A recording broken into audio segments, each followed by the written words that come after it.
Hello, hello, and welcome back, everybody. We're so back. We're so back. We're the most back we've ever been. Never before have we ever been so back. How was everybody's weekend? Hope everybody's doing well. Oh man, we're back with the homies, Riku and Toji and all of them. We're back. We're back. We're back. We're back. Toji time it is. It's true. Riku's out here hunting Leviathans, if I recall correctly. I gotta remember what he was doing. What was he doing? What was he doing? I think he was out here hunting Leviathans. Yeah. Yeah. He's out here hunting the Leviathans. Why is he down this way though? Let's see. That's the big question. He was hunting Leviathans. But now, oh no, he was hunting for an Elder Beak thing. I don't know. He was doing things, guys. He was doing things. Either way, we need to go hunt some Leviathans down. So we're gonna actually head back up over this way. We're gonna go over that way. So he's now able to almost effectively use his weapon at its maximum potential, just because of the increase to his combat speed alone, completely disbarring like everything else. Completely disbarring the fact that he doesn't actually have the strength requirement. His combat speed has been increased so much that he can actually use it. So that's pretty cool. Hopefully, we can get some more of these runic armors churned out. It's him! It's the guy! It's the guy! It's him! It's true. It's true. Oh, man. How's everybody doing? This is going to be my first full month of doing this full time. So, like, last week was my first, like, full... Last week or the week before, somewhere there. May is my first full month as a full-time YouTuber, and I'm super nervous. I'm super nervous. But we've got some cool stuff happening, hopefully, in the next couple of days that'll help with it. But very nervous, very nervous. Hello! What's going on, Eric? How you doing? Hunting Leviathans, as we do. We got to get more, couple more Leviathan kills so we can start making more gear for the rest of the base, for the rest of the homies. What would you do if you found an Elder Beak thing named Kenshi? I would kill it immediately. Kill it immediately. There can be only one. We had a Shek named Kenshi, remember? We had John Kenshi, and he was in our party. He was in our party. He was doing the things. He was there. He was alive. He was living his best life, and then the Leviathan Slayer the Leviathan Slayer champion cut him down, one-shot him, turned him to putty. In the last 30 hours, I've worked 20 of them. Jace.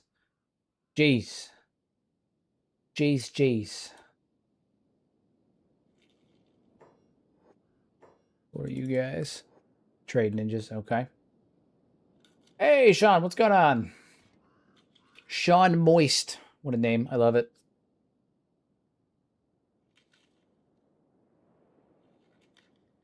A lot of skin spiders out and about recently. There's one named Kenji. Kiji? Kiji, not Kenji, Kiji. Something about my dulcet tones makes my face edible for cats, apparently, according to Artemis.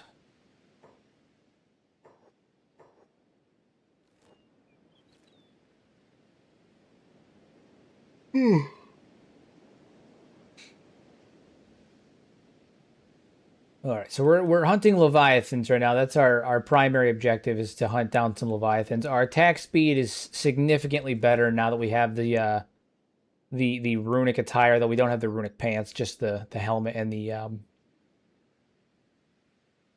the helmet and the shirt, and the chest plate. I mean, we do need the shirt and the pants still.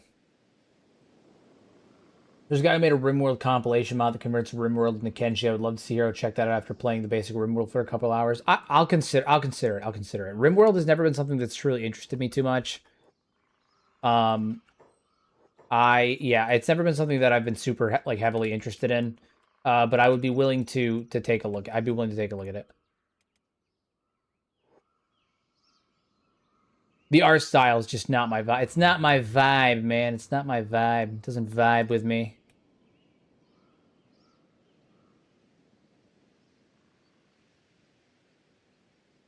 Mentally preparing for the United Cities assault headed for my base when I load up Kenshi next. Oh yeah, you gotta prep yourself.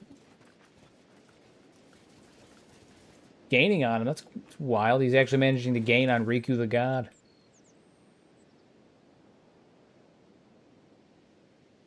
Can he do it, though? Can he do it? That's the question. Will he successfully make it? Well, considering Riku's headed for the water, he might. I know Rimworld's art style was off-putting at first, then I bought it, and now I have over 7,000 hours. It's my comfort game. Indeed. Indeed. Again, you know, I'm not like opposed to it. I'm willing to give it a shot. I just the thing that's always made me hesitant to get it has always been that the art style doesn't vibe with me. That weird like tech deck style bean architect, like art style. Looks like a combination of the worms and tech decks, except dude, these things are fucking relentless. Maybe I can lure them towards the Leviathan. Yeah. Yeah, go fight Leviathans. Come on. No. Fight the Leviathan. Yeah. No, guys, god damn it, man.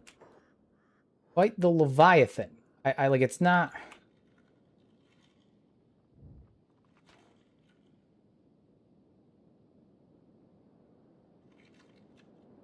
They're gonna make me cry. They're gonna make me fight him. They're gonna make me fight him.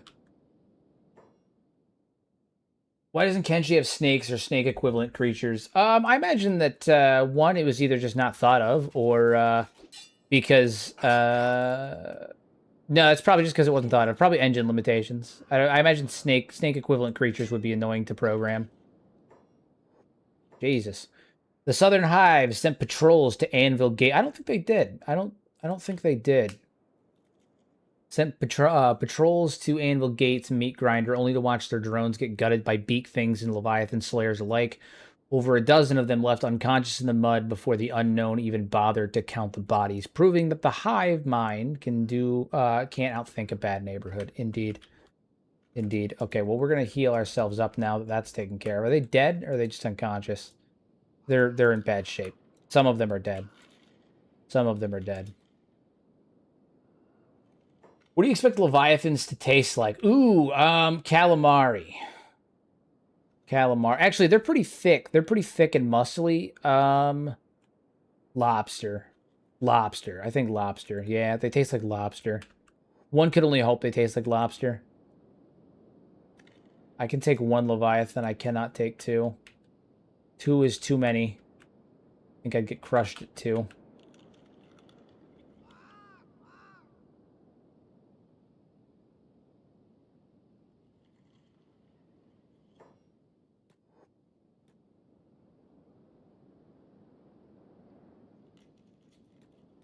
God damn it, they keep traveling in packs.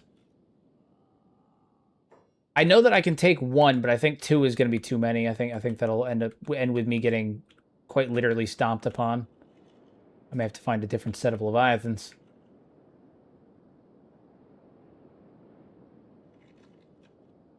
Maybe I can convince these crabs to fight. Crab people. Crab people.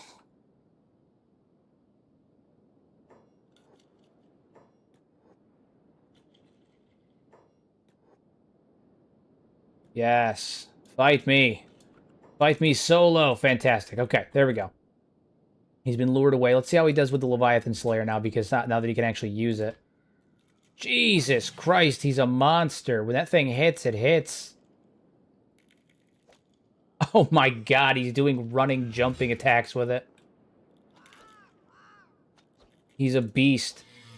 That times 100 damage to Leviathans is no fucking joke. Look at that.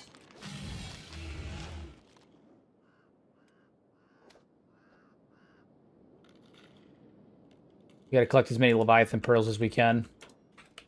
So we can make runes, so we can go and make equipment.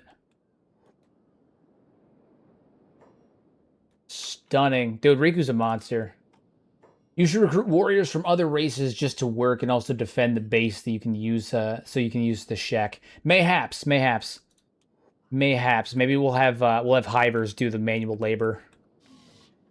I always feel bad for attacking them. You know, it has to be done. Dude, Riku's ripping them apart. The damage he's doing is crazy. He has double damage against Leviathans with his weapon. He's literally hitting for like 500-600 damage apiece. Absolutely crazy. Crazy stuff. All right, let's see if we can get a couple more.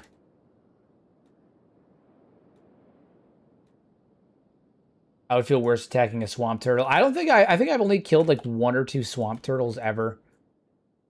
2,700 hours in Kenshi, and I think I've killed like a handful, a very, very small few swamp turtles. I just don't typically kill them. I don't ever see a reason to. I don't ever need to, you know? I never see a need to. What would be the reason? Take the Southern Hive. They're a warrior cultured people too. Beep rides Leviathans. I've heard this. I've heard this about him. I've heard that Beep rides Leviathans. At some point here soon, we're going to have to pop back to the base. Food is becoming a problem, apparently.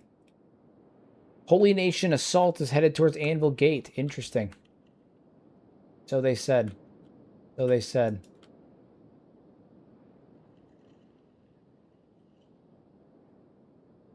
I want someone to make a video about the animals and plants of this moon presented in a scientific way. That would be interesting. I think the animals would be easier for me than the plants, but I could probably put something together.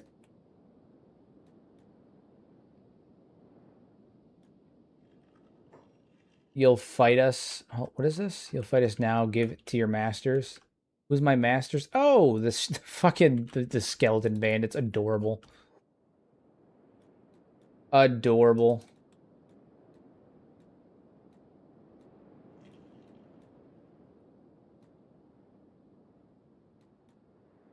The fools. All right, so here's what we're gonna do. I probably should head back. I should probably head back to Anvil Gate. I got two Leviathan pearls. Where's that Holy Nation assault coming from? They're traveling through Venge, so I'm assuming they're coming from... Yeah, okay. Yeah, they're going through Skinner's Road, down the ridge of Venge, and up through the top. I hit the swamp! Glitchy! First thing's always fun. Pick a fight in a town, then everyone starts fighting. That's true, that's true. The swamp, like Shark and Stoat are the 2 towns that are the easiest to, like, make devolve into Civil War. Kenshi be the kind of game that makes me go read the Wikipedia page on purple sands because I'm like, there's no way that's a thing. It is, in fact, a thing. Yeah, purple and red sand are the byproduct of, like, garnet deposits, usually from, like, glacier deposits being broken down by the waves, glacial deposits of garnet and stuff, and then being washed ashore. Yeah, it's a thing. There's 2 of them that I know of in Massachusetts. There's a bunch in California. There's a handful of beaches where the sand is, like, a purplish color, and it's because of a high concentration of garnet deposits and whatnot that are usually broken down by water erosion and stuff like that from glacier deposits. Yep.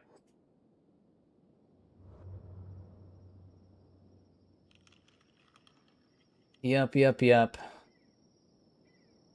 My current crew is a swamp gang, and I love casually strolling through the chaos of Shark until my group gets dragged into the fights. Yeah, so, what is it? When I did the Nugget Mafia playthrough, Stoat was one of my favorite places to be just because it would constantly devolve into it would constantly devolve into just absolute chaos, full on civil war in Stoat. Should be able to make it back in time provided I'm not doing much swimming. Do you expect the moon to have an ice pole? It's hard to say. It's hard to say. It's really hard to say. We don't have anything to kind of indicate one way or the other. So I don't really know.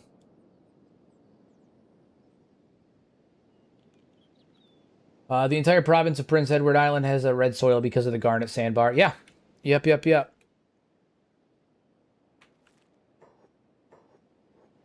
Yep, what is it? Berserker Country, the Purple Sands, Leviathan Coast, all of that stuff. They're all the color that they are as a byproduct of garnet deposits being pushed ashore. All right, we're gonna grab some food. We need some food. Sure, I've got some stuff I can sell. Let us trade. All right, what do we got? You. I don't actually need medical supplies. I don't need you either. Hang on to you. Take 5 of those back, and then we'll head back up to the town. That's a good question. Are there still glaciers with water levels lower? I could see that being the case. So fun fact, and actually I have a short coming out about this at the end of the week. Water levels being higher and lower is a bit of an oversimplification, because the truth is that it's not that the water levels on Kenshi have gotten higher and lower, it's that the land has gotten higher and lower. So I've long since theorized that the Age of Chaos was an ice age brought on by a highly, an apocalyptic event of like a nuclear winter, right? We can assume that Kenshi is of a different size than Earth and all that stuff, but I've long since theorized that the Age of Chaos was both a skeleton civil war and an ice age. And in the event of an ice age, it causes lots of ice buildup and permafrost and added weight to continents and stuff. And when that happens, the continents can actually sink into the ocean slightly, right? They can lower down in terms of their where they are at sea level and whatnot. And post Ice Age, the continents will actually rise back up, and so it gives the impression, the illusion of rising and sinking sea levels, when in reality it's an Ice Age caused the continent to partially sink, and then afterwards it started to rise back up once things returned back to normal. So if the First Empire, which I've talked about at length in several videos, and I think at this point I've done a pretty good job of proving it, the First Empire's continent was about this, it looked like this in terms of like where it was on sea level, the water levels and whatnot. And then the Ice Age happens, everything sinks down, the Ice Age starts to end, Second Empire happens, and everything is still partially submerged under the water, so the water level appears to be higher. When the water is not actually higher, the continent is lower. And then after, so many hundreds or thousands of years, the continent slowly rises back up and ends up where it is now. I don't necessarily think that Kenshi's water level has actually changed too much. I think that the Ice Age that caused the continent to display higher water levels is the same reason that it is now have lower water levels as well. Like the water levels have changed.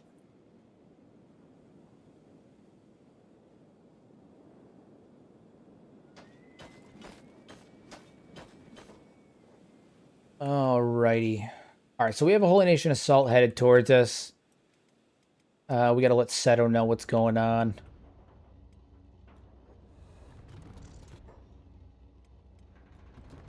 Alright, Queen Seto. Word has it, another Holy Nation assault coming from the north to ready the men. Cyrus is bolstering the defense, bolstering the gate, bolstering the guard for their attack as we speak. All right. Good. Let those fanatics choke on our steel. I'll take the west gate if they burn. If they want to burn, hold on. If they want to burn here, god damn, there's too many fucking dialogues happening at once. Okay.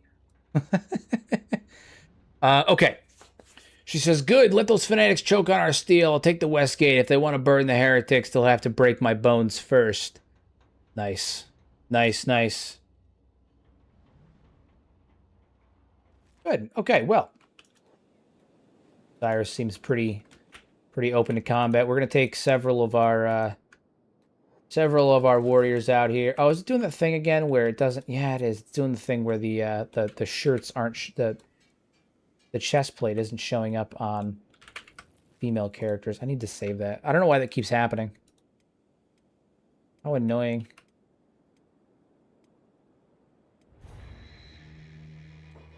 Here's having a stroke. It comes with old age. It's true. It's true. It's true. I thought you said you were suspended for like 3 weeks. What do you mean you're back in school early? What happened? How are you back in school early? I mean, like, good. You should be back in school early, but like, what? How did that happen?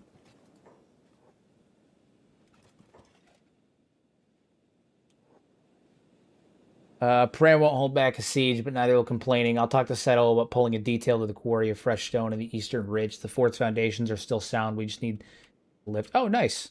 Nice, nice. They're having, like, full-on things. Oakranite trebuchet. The north wall's still cracked from that Oakranite trebuchet shot. Nice. Nice. I have no idea what the hell you're talking about, but that's fine. Who are you? Oh, random band of bones, huh? And Pseudo just fucking ended him. You don't deserve the honor of defeating me, proceeds to absolutely fucking annihilate them.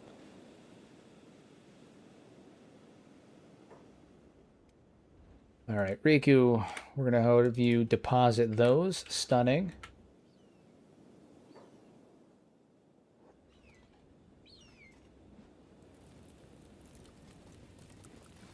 Those boots. Them bootsies. Okay. They said it was too harsh. I agree it was too harsh. I like how I'm book hunting in Kenshi, so I'm just some crazy guy bursting into bars asking to buy all their scrolls and robbing libraries. It's true. It's true. Sell me the scrolls. All right, where's that Holy Nation assault? Where are they at? Oh, they're like here. Yeah, they're here.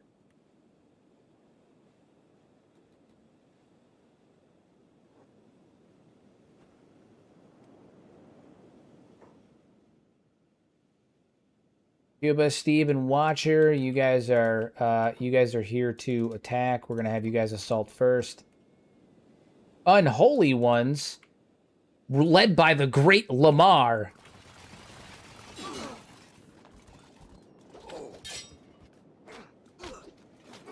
See how many the three of them can take down. We got Steve, Watcher, and one of the 5 Invincibles, Pure Kuba. See how many they can take down. They're fucking ripping and roaring right now, though.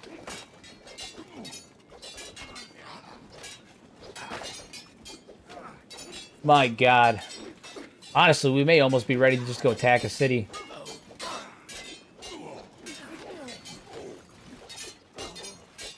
Watcher's killing it. Nice. Maybe Kenshi 2's map is 50% bigger because part of it is glacier. I mean, we do think that we're getting a new landmass as well, so maybe it's a glacial map. That'd be cool. I'm excited. I'm excited. I'm really stoked for Kenshi 2. Really stoked. It's gonna be great. It's gonna be great stuff.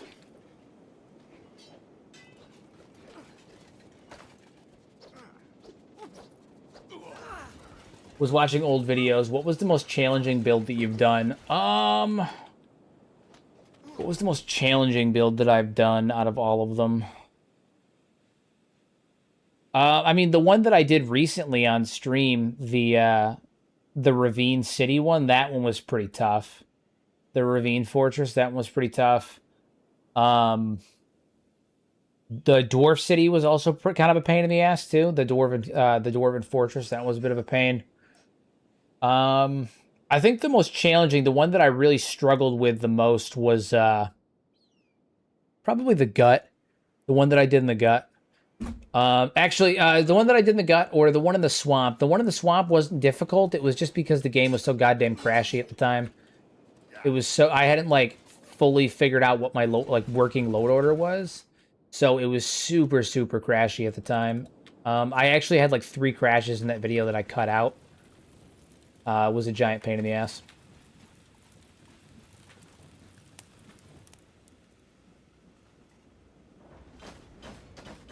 Nice.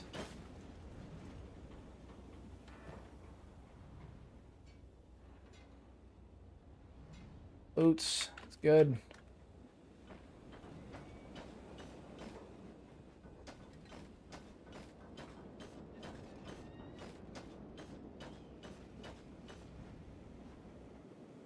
And the wall has been defended. Yeah, I mean, we pretty much just fucking decimated them. I think today is the day that we're going to march on, we're going to try and take back the hub and then Squin. I think we're going to move towards that.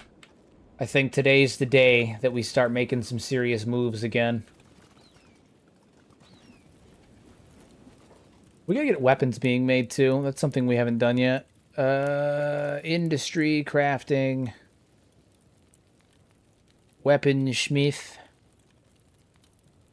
That's where I make him here, right? Is that the only one? Okay. Just want to make sure there wasn't another one that I'd... Legendary Norse longsword smithy, right?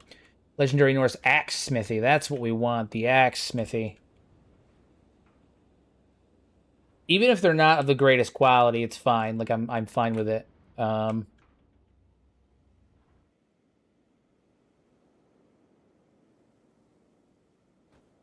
Nice.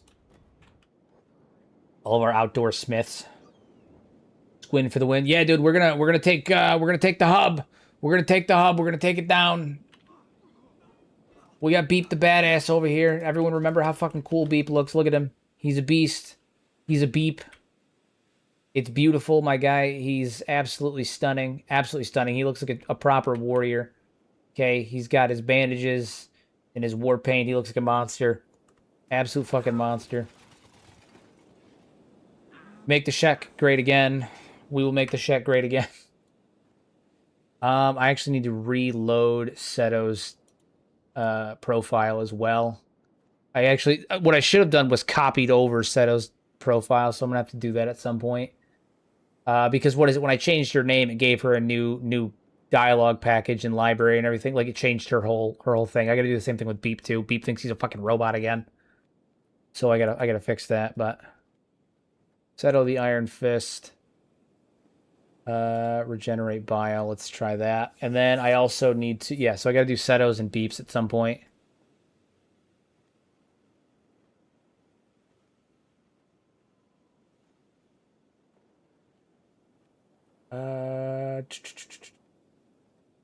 Daughter. Yeah, I'm gonna have to redo hers by hand. Okay, that's fine. I'll do it before next episode. Kenshi 3 is in the Shek Utopia. It's true. It's true. True. Now that Riku can wield the true Leviathan Slayer, honestly, I don't know how, like, I don't know how anyone's gonna beat him. He's kind of a monster now. Oh, they only have rotten meat, or they've all been picked clean already. Hard to say. What is not hard to say is that we have no fucking food. We need to go on a food run, that is for sure. What are you? Drug peddlers? That's not gonna help. I don't need drugs. What I need is food. The worst part is we have no money at the moment too, so like... It ain't great. It ain't great. The whole thing ain't great.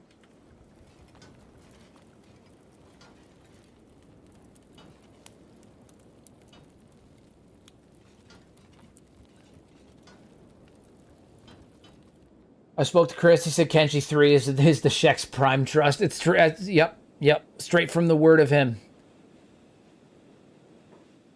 Straight from the word of him. Time to eat the drugs. Yeah, that's what we're gonna do. We're gonna start eating them directly by the fistful. By the fistful. No, what we are gonna do is we're gonna head up into Shem and we're gonna go kill some beakers. We're gonna head up into Shem. We're gonna kill some beakers, and come back with a metric ass ton of meat.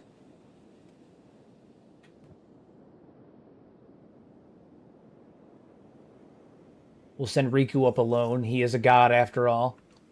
Right there, that's a beaker.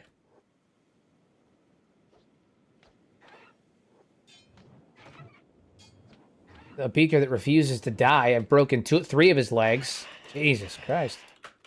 My man refused to drop. Yeah, we're gonna head up into Shem. There's plenty of beak things that are roaming around Shem. Should be able to at least get some food.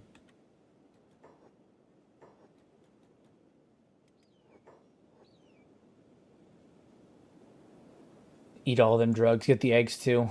If there's a nest nearby... Oop, Garu. We can take them, too. It's a Garu named Greg. Nice. These guys actually have even more meat on them, which is going to be super helpful, because we're going to need all the meat we can get. We're feeding a lot of people here. Got a lot of mouths to feed.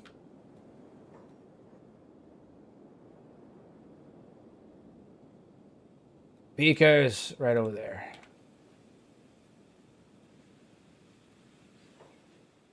Beakers and starving bandits. Those are not useful to me.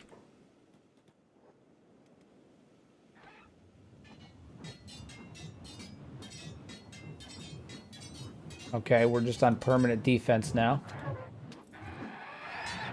When he swings, someone dies. Hero, just name the character after you and my Hive playthrough. What type of weapon do you want it to use? No dachi. No dachi. Hands down, always a no dachi. The answer will always be no dachi. It's my favorite weapon in the game. It's just a giant fucking katana, man. How can you not think that's cool as hell?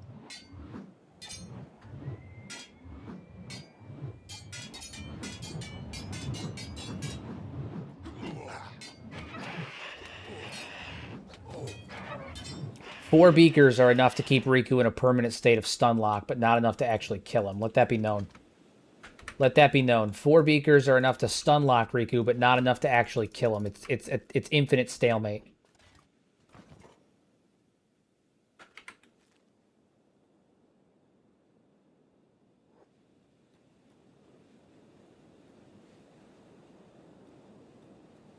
Another beaker. Yeah, some of our guys are getting real hungry. Real hungry. We're gonna head back up here in a second. Here's racist Takara. No, sir. I'm racist against hunger. I want to eat food. Justice for Gar. No, I'm telling you. Listen, it had to be done. All right, had to be done. It was either them or me, and it wasn't gonna be me. Wise words. There's our base. You can always tell because the tree, right? It's a nice nice marker, a nice waypoint. So you hate the homeless? No. No. Lest they try to rob me, and then, you know, so it's just... Has to be done. Has to be done. We'll lurk for a bit. I need to prepare my dinner. Be right back. All right, no problem. No problem at all. No problem at all. Hope everyone's Mother's Day was good. Hope everyone had a good weekend. Hope everyone spent some time with the family. That sounds like a yes. It's a conditional yes. It's a conditional yes. Purely conditional.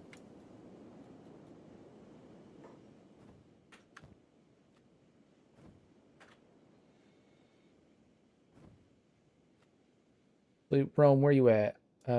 We need to go trade with Rome. There we go. You. Stunning. And I'm going to take all this rotten meat because we don't actually use that. We're not going to use that. And we're going to go drop this somewhere else. There's a shit ton of meat in here. Yeah, there is. We're just going to go dump this like way over here. How do I set up Sentient Sands? I got player 2 and the AI model selected, but the menu still doesn't show. I mean, do you have Kenshi? Do you have the player, like, do you have the Sentient Sands mod activated? Are you using Kenshi? You have player 2, but is it running in the background? Like those would be my first questions.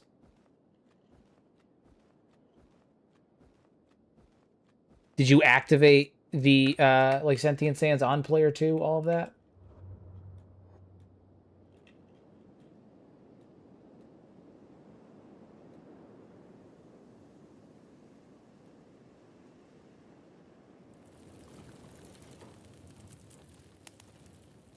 Dry meat, Rome. What are you doing? Where are you at? Loading this thing up with cooked meat, I hope.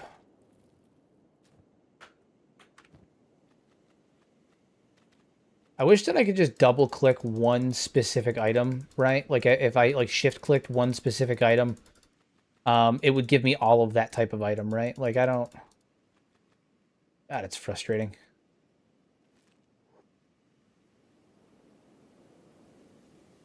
And you just put all of it right back, you bastard. You rat bastard.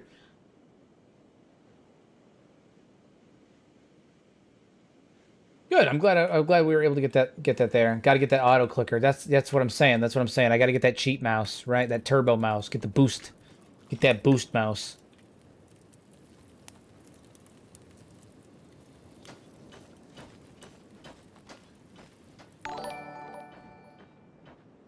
Hey, thank you very much for the join. Much appreciated. Much appreciated. Welcome to the Mad Lads Guild.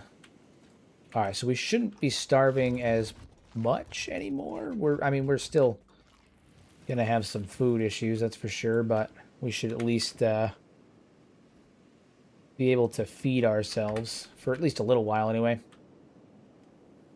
Long enough for us to get some of our stuff made. Bailey, what are you doing? Oh, pants. Okay, let's give that to Riku.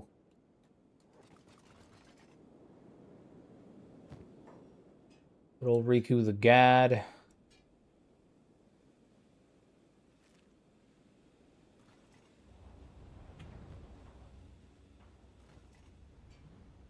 That runic northern plate gauntlets. Riku needs those too. Yeah. Stunning.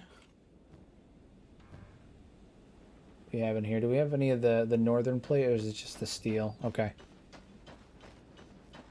Okie dokie, boss. Who got that then? Was it Steve? Did Steve take the leftovers? I think he might have. Yeah. Yeah, Steve took the leftovers. He's still using the great club. What is one thing you wish Kenshi had humanoid-wise? I guess I'd need to, I guess I would need to know what you mean, specifically. I'm pooping while watching. Enjoy, enjoy. I'm glad that I can entertain you while you sit upon your gracious throne.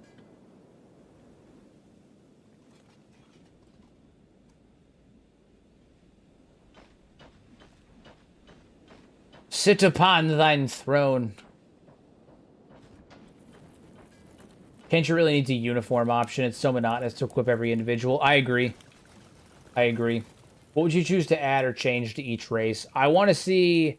Oh, I wish this is just a personal thing. I wish that the Shek had... I wish you could control the length of these horns independent from the chin horns, because I've always wanted to have a Shek that has no like face horns, right? But then has the chin horn like a mustache, like a beard, right? Like a pointy beard.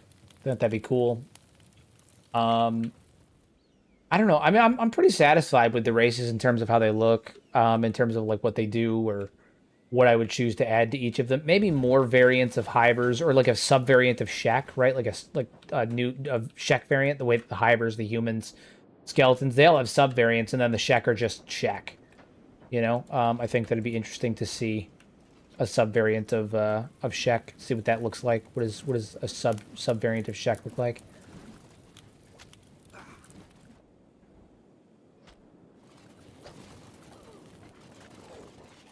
Beast Trader. I don't actually think I mean, we can barely feed what we have. I don't think we need a beast. Plus, we have the wall, right? And the wall's a beast. The wall is a beast in and of themselves.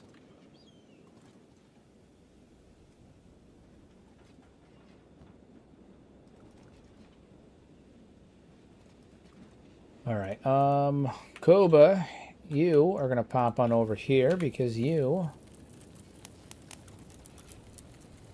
are gonna be given the blackened north gear. Fantastic.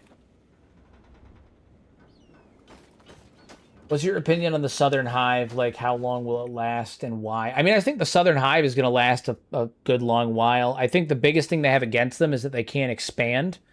But that also means that it keeps, like keeping them their population under control is easy. In terms of like how they, like, because the way they reproduce is they feed, organic beans to King, and then King uses the dude smoothie and feeds it to the queen, the celerity of the queen, and she uses that as a biomass, the biomass to create new hivers.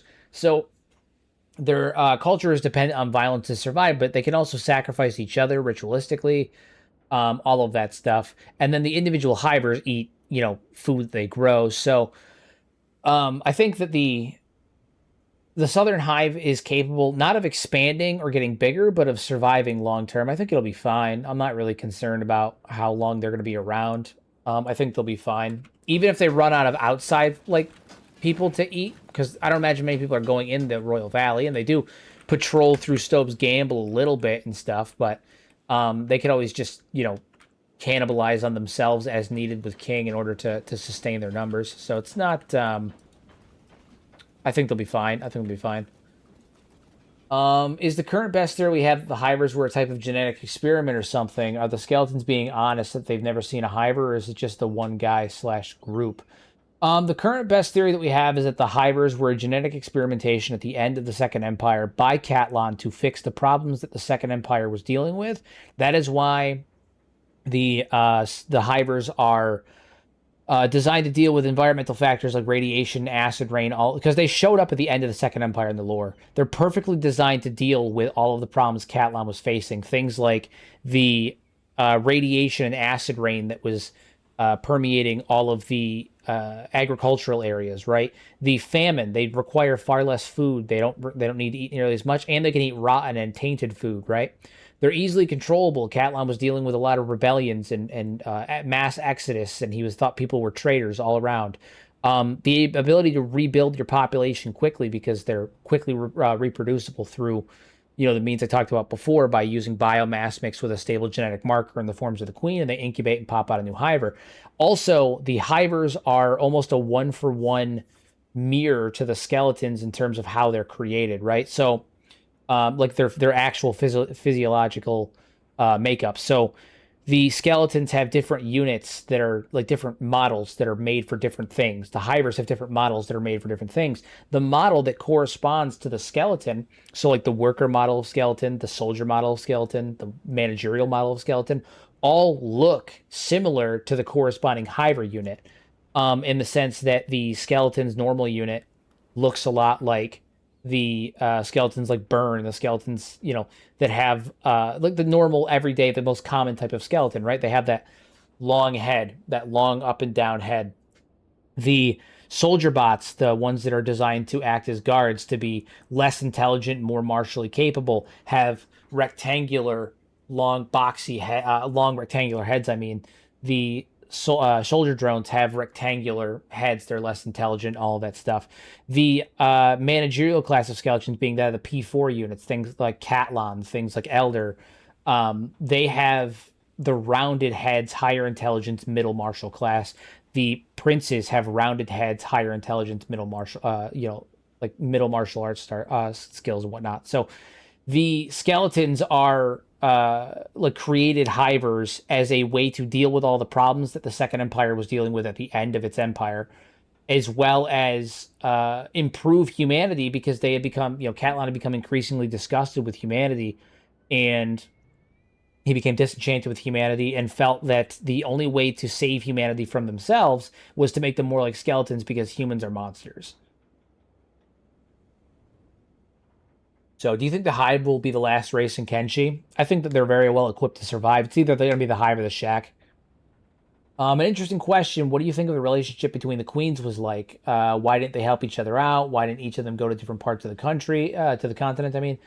I don't think their relationships were always bad. I think there was 3 queens that we know of that were made. I think that there was 3 queens that we know of that were made that ended up being the queens of the Southern Hive, the Western Hive, and what is now the Dead Hive. They were created with the intention of using agriculture to reproduce, to create a population. The Southern Hive queen, she, for whatever reason, separated from the rest of them and ended up using, finding King and using the slurry that King makes to reproduce. That's why she is yellow like the Western Hive, but her offspring are pink because she's using a different base. But they were designed originally to use agriculture to reproduce. And I think that, again, just a byproduct of how the Southern Hive is now has made them more aggressive and hostile because they have to be. It's how their population sustains itself, right? The Southern Hive has to be violent. It has to be aggressive. It has to attack people and eat people and feed them the king and all that stuff in order to increase their numbers. They are reliant on violence in order to sustain their population. Why do I think the Fogmen are blue? I think the Fogmen are blue because I think the queen is underground. If she's alive, I think she's underground. But I think that the reason that they're blue is that they're using either a dead queen's incubator or a damaged incubator, or the queen has died or is in some kind of immediate danger and is separated from them. But the fact that they're able to reproduce and create a near infinite number of people makes me think that she might be dead and they're using the incubator. With that, so, and the queen acts as a stable genetic template. She's the one that stabilizes everything. So if the incubator is capable of creating new hivers, the queen's the stable genetic template, and then the biomass is the source of like material matter that is used to create the new hivers, and then it incubates and gestates and turns them into, you know, that material into new hivers, and you get rid of the stable genetic template, you end up with what is effectively genetically damaged inbred hivers. So it could be something as simple as the unit, the actual incubator, is damaged on the queen. The queen may still be alive. We don't know. The queen may even still be alive.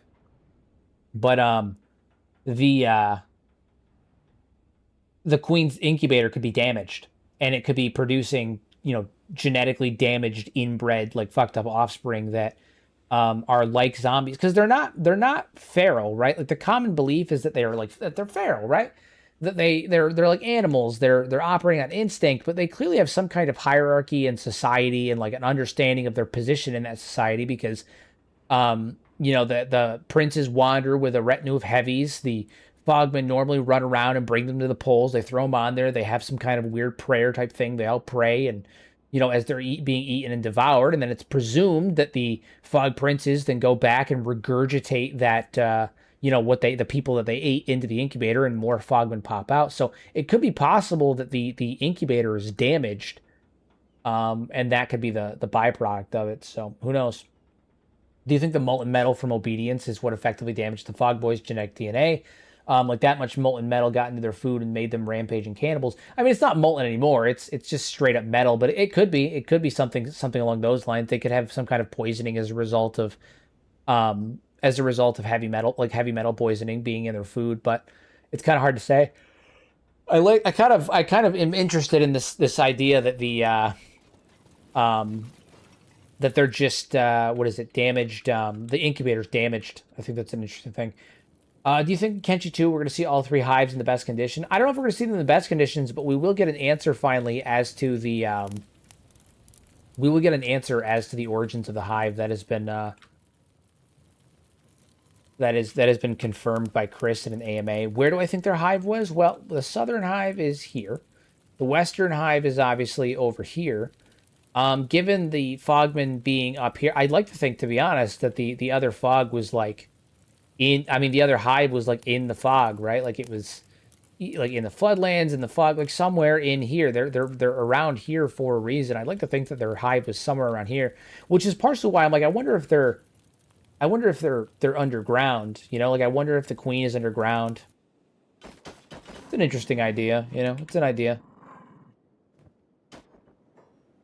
I'm sorry, is that just a random wolf sitting there eating some dead, starving bandits? Yeah, they're just sitting there eating dead, starving bandits. All right, that's cool. These drug peddlers again?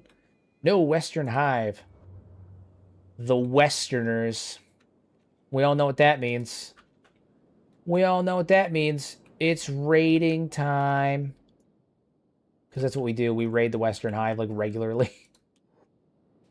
Hey, glad I could catch a stream for once. I usually just watch the VODs on YouTube because of the time zone difference. It's 3 a.m. in Europe right now. Well, listen, I'm glad that you're on. Thank you for popping on. Much appreciated. Yeah, thank you for hopping on. I'm glad that you could be here. I'm glad that you could be here. Also, thank you for watching the VODs. Good old Toji doing what Toji does. I don't think we're going to be able to get full runic armor before we move on to attack the hub, but at the very least we can... Riku, get over here. Toji's outnumbered. Needs a little bit of backup. Nice. 2 birds, 1 stone. Riku don't fuck around. They call him Riku the God for a reason. Oh my god, he's a fucking animal, man. He's an absolute animal. He's a beast. He's a beast. He's a straight up beast. Good. It's good stuff. Kill them all. I didn't slay those guards like I suggested. Well, we're gonna be moving out here in a couple of minutes anyway, so it's not a huge thing. I'm almost thinking about enslaving some of the Oakranites, giving them a taste of their own medicine.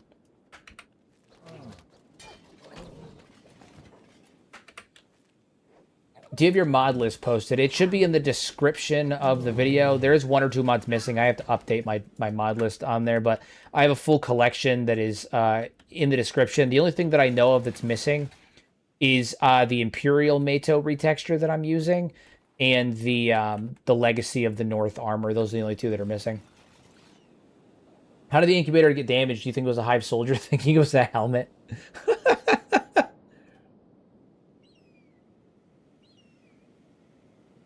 Insect alert pheromones that led to an uncontrollable breeding. Yeah, that's one of my theories on it as well. That it's the pheromone that's produced by a queen that's in imminent danger.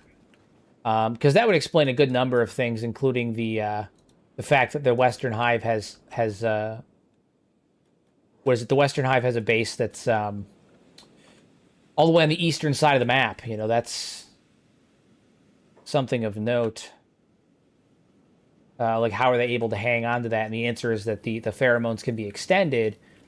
So it's not a proximity thing. It must be something to do with the pheromones that causes them to switch. So imminent danger would make sense, especially since they have like an insectoid nature, Do you think slavery will be more or less widespread in the next game? And how would you like additions and modifications to this parasitic system to be? I think that slavery will be less systematically widespread, but more present, if that makes sense. Like, I think that there will be a fair amount of slavery still around. Excuse me. I think there will still be slavery around, but I do think it will be less systematic. I think there's going to be a lot of individual slavers. Hero didn't say no, so that settles it. The Fog Boys became Fog Boys because a dopey Hive soldier tried to wear it as a hat and rolled a nat 1 and doomed his race. Had to be done. Had to be done. Why do we see 0 wanderers from the Southern Hive and a lot from the West? Because when the Western Hive has people that break free from the pheromones, when they have people that become independent, they kick them out of the Hive. When the Southern Hive has someone that becomes free and independent, they take them and feed them to King to make new Hivers. The simple reality is that Hivers in the Southern Hive that either die or become independent don't make it out of the Southern Hive. Igor was kidnapped, and presumably Esper was kidnapped. Their sentience came as a byproduct of being separated from the Hive, and they became sentient during their torture. At least Igor did, right? Because Igor was kidnapped by the United Cities, thrown in Tengu's vault, and then tortured until he became sentient, right? And Hivers name themselves after the first thing that they experience, the first notable experience they have after becoming sentient. So Igor's name is Igor. The story that I've always told, like to myself, and that I've always thought is that Igor, when he became sentient, he was actively being tortured and was in feeling such immense rage that he gouged the eyes out of the guy that was torturing him, broke free and gouged the eyes out, gouged his eyes out. They had to subdue him the whole nine. But yeah, Igor was tortured. Esper was presumably kidnapped as well, and sentience was, happened while they were locked up. Or Esper could have become sentient some other way or escaped. There's always going to be one-offs, but there's far less people from the Southern Hive that have ever made it out of the Southern Hive after becoming sentient because of the way that they, are. And Beep became Beep because a skeleton beeped at him. No, Beep has a twitch. He has a tick. He's defective. He just beeps. He makes that sound beep against his it's an involuntary tick, right? And so when he became sentient, they kicked him out because he was making that weird noise. They kicked him out, and the first thing he heard was that noise, and so he named himself Beep because that's the first thing he experienced. Green, first he became sentient in the swamp. The first thing he experienced was the swamps. Here's a sad one: Razor. Razor can't talk because he had his tongue cut out. He became sentient, and they cut his tongue out. He probably became sentient around the same time that he had his tongue cut out. Razor became sentient, and the first notable experience he had after his sentience was achieved was experiencing the Razor. He had his tongue removed. It's a thing. Thank you for the follow. Much appreciated, by the way. Yeah, so it's one of those things. It's one of those things. Yeah. Beep is ascended. He isn't defective. Touche. By the standards of the Hive, they consider him to be defective. Let me re-clarify that. Let me say it in a way that's a little bit nicer.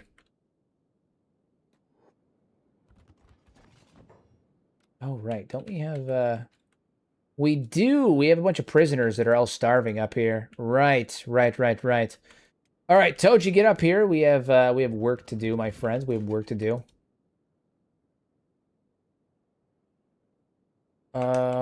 Oi. Of bones chaff. You are exiles from the Shek kingdom. Well, you were, anyway. Asada's, the stone golem has fallen. The kingdom is in ruins. I know your band only wanted to remain as warriors after you were cast out, which is why you turned to banditry. Well, I offer a deal. Offer a deal. I like how you explain all this stuff. Thank you. I appreciate it. Hiver's names should be their own Prepare to Cry videos. I agree.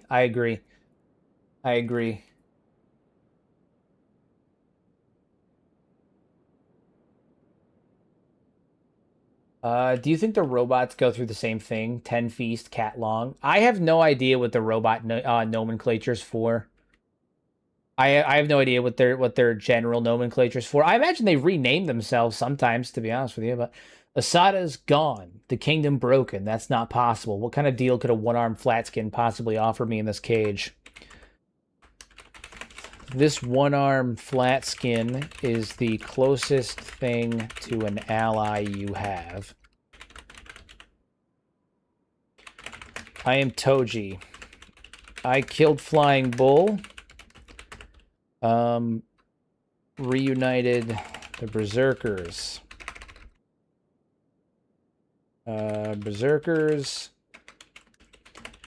I fought alongside Asada Mukai in the Battle of Blister Hill.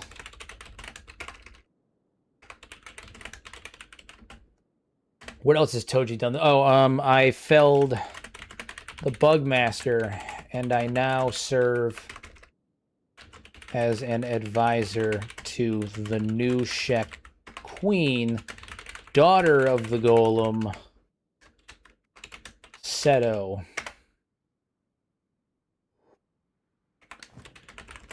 You killed Flying Bull. You fought at Blister Hill. The whole camp's been telling stories about a one-armed flatskins doing impossible things.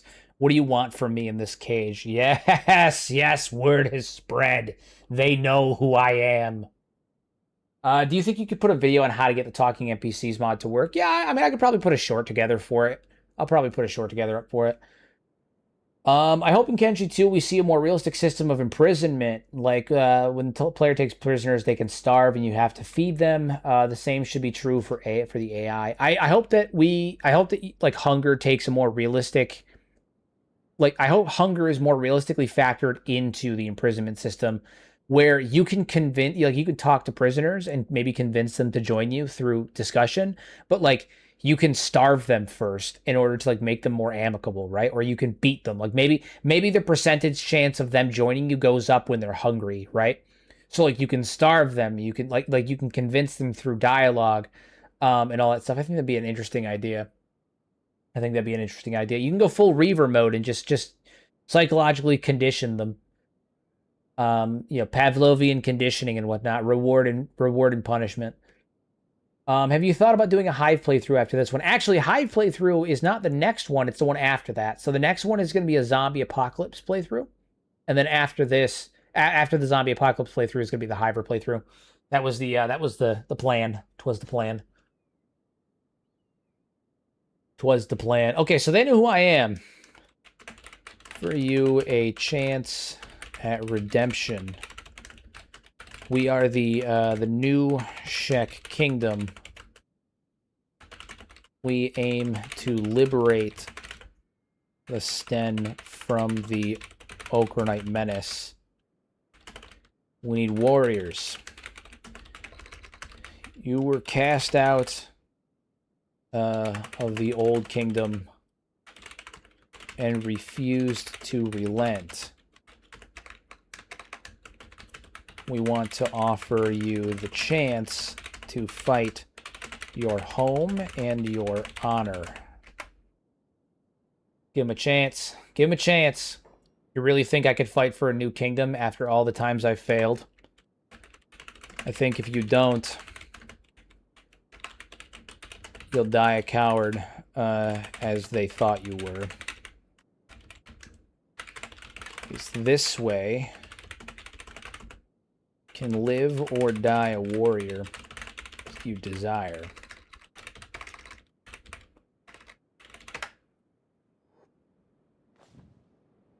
You really think a failure like me can be remade into a proper warrior? I've never won anything in my life, but I'd rather die swinging than rot from this cage. Good. Armored up, then. And your comrades in cages? What do they think? Well, yell this one. There we go. Let's see what the others think. If this is what Toji has to do to get every Shek recruit, it has to be done sometimes. It has to be done. I love how an example of things I'd improve on Kenshi is I wish I could brainwash prisoners by starving them. Shh. Yes, you're right. The kid talks too much, but he's not wrong. We've been watching you, One Arm. If you've truly got an ear to the new Shek Queen, you might have words worth sharing. Just don't expect us to bow to a flat skin. What did he... Wait, hold on. What did you say? My brothers? He's got brothers? What is this? My brothers Zachary and DeAndre are out cold in the mud, not cages. The rest of the band's still free. Ido won't let them get locked up. But if you're serious about this new kingdom, I'll vouch for you and they'll listen. Ido says the kid talks too much, but he's not wrong. We've been watching you, One Arm. Okay. Okay. Okay. All right. Well, let's see how it goes. Fine. Fire attracts the old machines. I've seen it before. They rise from the ash. I'm not worried about you.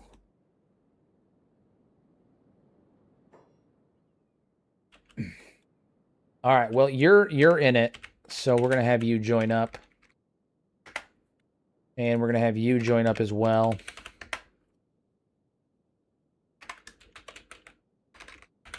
What of you?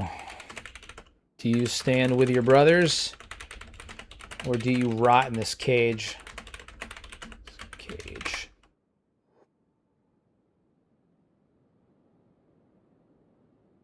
What is the chatbot trained on? All the lore text found in the game.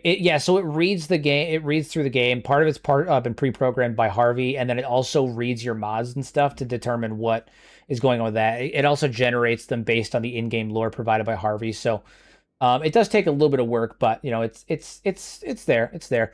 I'll rot before I lick the boot of a flat skin who cages me like an animal. The bones will remember this. Okay, all right. Well, fine, whatever. You can rot then. So he's going to starve. And you? I'll ask this one as well. Do you think it makes sense lore-wise what the Shek that the Shek wanted Seto instead of Riku the god as their king, since the inheritance should be based on strength, not bloodline? So let me clarify the inheritance of the Shek, because it comes down to a couple different things. The inheritance of the Shek is based on strength in the sense that you can challenge the previous Shek leader to take over and dethrone them. However, what happens if the Shek leader were to die in battle against another foe? Who would take over? Well, presumably it'd be one of their 5 invincibles, or the 5 invincibles would have to come together to decide who they would follow. And in this instance, Asada and Mukai and Ban all died in battle. So the way that I see it is the remaining 5 invincibles, including Steve, came together, and I said, hey, Riku's the strongest amongst you. Do you think Riku is going to take over? And they said, no, he's not a member of the kingdom. And also Riku didn't want the job. They said, we're loyal to Asada, and the only person that is, equivalent to Asada in our minds is her daughter. She carries the blood of the kingdom. So it was a unified decision by the remaining 5 invincibles on who would replace Asada, because no one technically beat her. None of the other Shek beat her in battle. And the 5 invincibles would be presumably the governing body that they would choose from. They would vote amongst themselves or decide some way amongst each other who would take over, right? I tried to convince them. They weren't having it. Yeah. They would try and decide who was going to take over. And the 5 Invincibles in this case, the party that would decide who takes over, voted Seto. They chose on Seto. So, you know, it's supposed to be based on strength, but this group of 5 Invincibles decided otherwise. And I would assume that in the case of the Shek Kingdom, yeah, that's allowed to be done. She is weaker than the rest. Well, she was anyway. She's kind of a beast now, but you know, it was the decision that the 5 Invincibles made. Presumably it'd be theirs to make. Presumably it would be theirs to make. Okay, so what did she say when I asked? She said, I don't answer to flatskins who throw me in a cage then offer me freedom like it's a gift. Keep your kingdom, I'll keep my pride. Okay. What about you, Brandon? And you?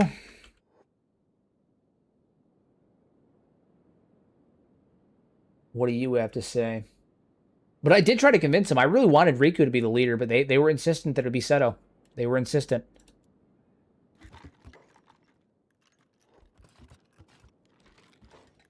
They were insistent. You two go get some food. We'll get you guys armored up.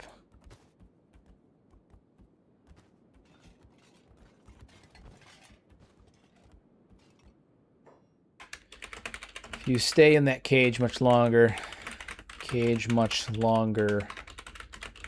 you'll starve. I offer you a way out and a way to redemption. Take it or die. I don't care either way. Let's see what happens. Let's see what happens. You think I'm afraid of starving, Flatskin? I've chewed my own leather boots before, but you killed Flying Bull, and the kid Riley trusts you. Fine, let me out. I'll crack some Micronite skulls for your new kingdom. Hell yeah! What a fucking lad. I'll take it, man. I'll take it. I'll take it. I'll take a reluctancy over, you know, them just being douches.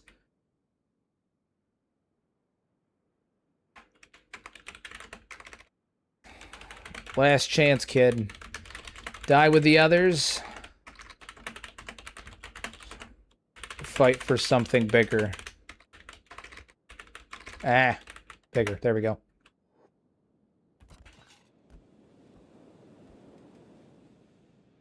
Come on, Brandon.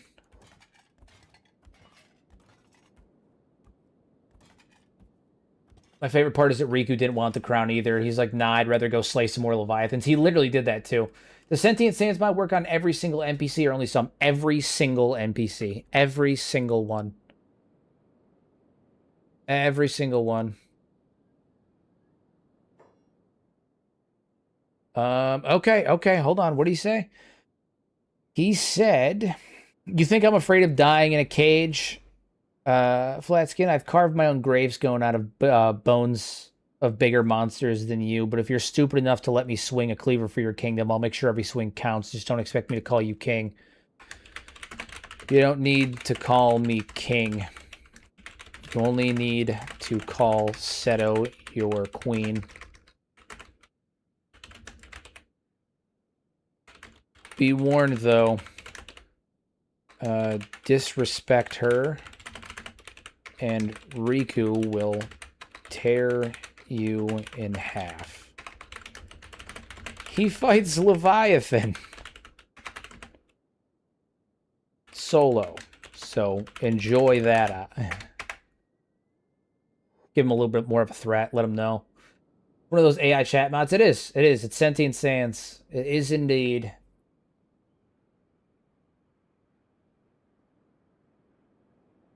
Come on.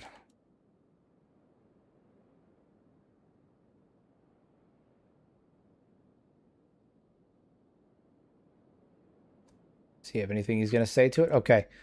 Heard of Seto, heard of Riku too. If he can solo Leviathan, I'll keep my mouth shut and my cleaver sharp. Just point me at the next Oakranite patrol and we'll call it even. Fair enough, my guy. Fair enough. Oop. Join. There we go. All right. Well, we got 3 of them to join, 3 or 4 of them to join, so that's that. At least it's a handful. It's a couple. It's a couple. How are we doing on food? We're going to get moving towards the hub as soon as these guys get armored up. We should have...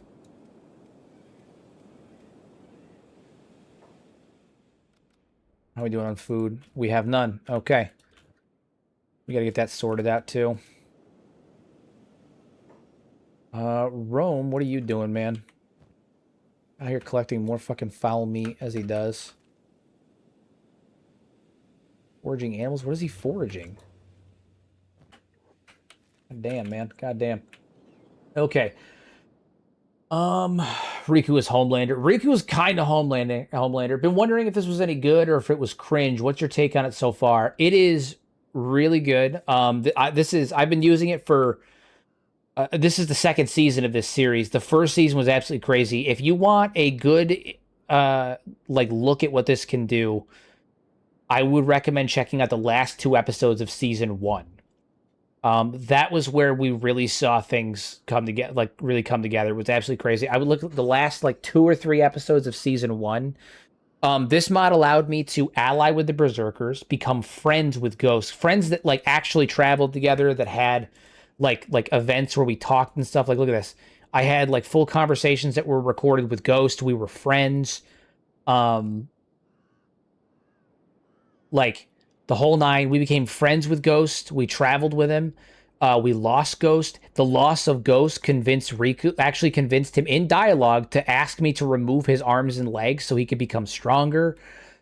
We allied with the Shek Kingdom. We led the fight against the Holy Nation with an army of over 100 Shek, Asada, Mukai, and Bayan in the raid party with us. They charged with us into Stack, into Bad Teeth, and into Blister Hill. During the fight of Blister Hill, we lost almost everyone, including Asada. Asada and Mukai both died, but we took down the Phoenix. We then, Asada and Mukai disappeared. They went MIA from the battlefield. We assumed that they died. And then afterwards, we went to Rebirth to see if maybe they had gotten carted off to Rebirth, only to find that the Holy Nation was still in Rebirth. We fought the Holy Nation in Rebirth, thought that we were going to lose, when a patrol of like 30 Shek warriors, including 4 of the 5 Invincibles, shows up out of nowhere to back up One-Armed Toji, Riku the God, and Seto, who had attacked Blister Hill. They joined us out of nowhere, and we raided Blister Hill. And then afterwards, the Shek Kingdom, in dialogue, the 5 Invincibles voted unanimously to rebuild the kingdom and make Seto their queen, and to rebuild the Shek Kingdom with Seto as their queen. Like, it was those last 2 episodes are fucking insane. If you want the best example of Sentient Sands, those last 2 episodes are crazy. Those would be the ones that I would say. Maybe they knew Riku would just be another shagger and lead them around to extinction fighting Leviathans. Honestly, though, Riku can solo Leviathans. They'd probably actually make a pretty good fucking career out of it. He'd probably make a pretty good career out of it.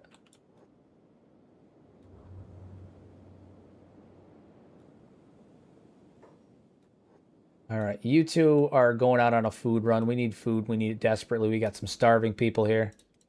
These guys are going to die, like, soon if we don't get some food in their stomachs.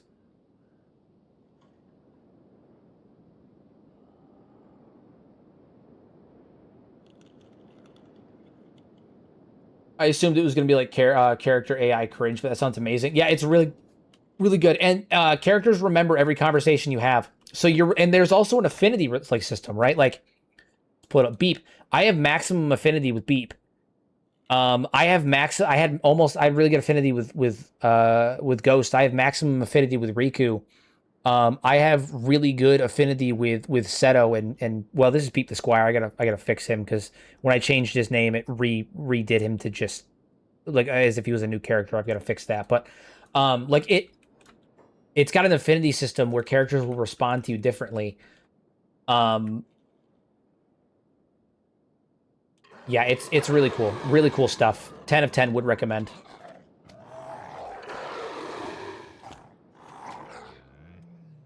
All right, for this fight, we're going to switch to the Greatsword because Riku needs to be a bit faster.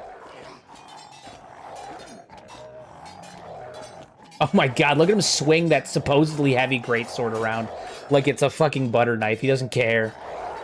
He's using it like it's a short sword.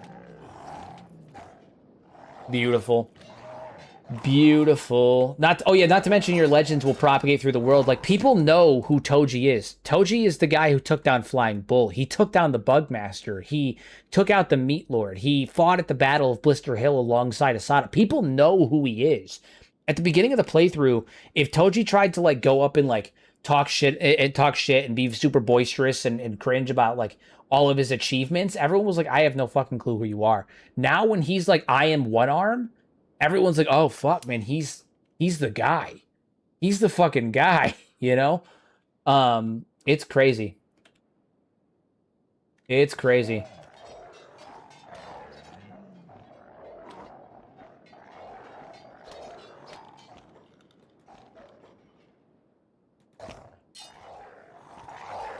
Take that wolf down.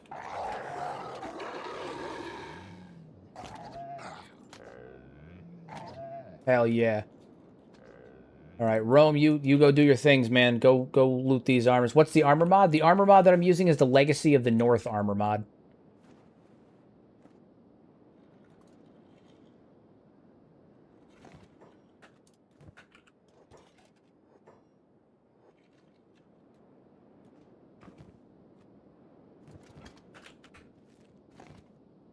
A lot of meat here, which is good because we need it.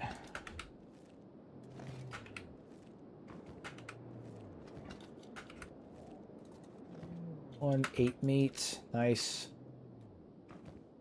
Nice. Does Riku have any skills above 100? I don't think he has any that are above. I mean, his strength is, but it's the byproduct of his equipment. I think his base stats he doesn't know. 89, 90, 93, 96, 59. No. None that are above in his base stat, but with his cybernetics and with his equipment, he has a lot of stats that are above 100. With his equipment and cybernetics, he does. But none of his base stats are.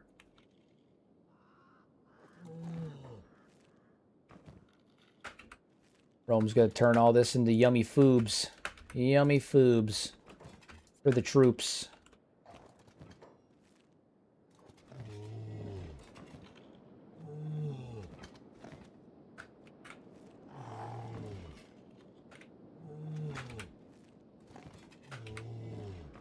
Hearing a lot of noises over here. Is it a Garu? It is a Garu. Are there limitations to the Sentient Sands mod that you've encountered? There are limitations. So you can't convince people to break out of their own cell. You can't coordinate things in the sense that, like, I can't be like, at 4 a.m. in game, like 4 a.m. game time, I want you guys to go and break out of your cells or attack these guards. Like, you can't coordinate stuff to that degree. So, like, breaking out of, like, Rebirth is a little bit more, like, it's still kind of back to vanilla Kenshi, stuff like that. You also can't convince NPCs to trade with each other and stuff like that, but what you can do is convince NPCs to attack each other if you do it right, or lower relationships between NPCs and factions and stuff. So that's pretty cool. It does have some limitations, but even the limitations that it has are honestly, like, still fine. Like, it's all good stuff still.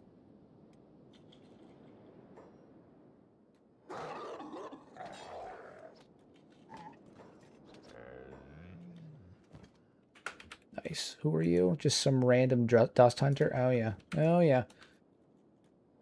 All right, so now we're going to go back to the base. Back to the base. So we can start making food.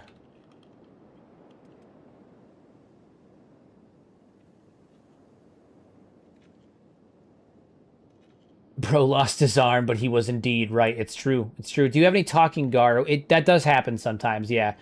Talking animals is a thing that happens sometimes. The easiest way to deal with the talking animals is just to call them out on it. Be like, hey, you're an animal. Why are you talking?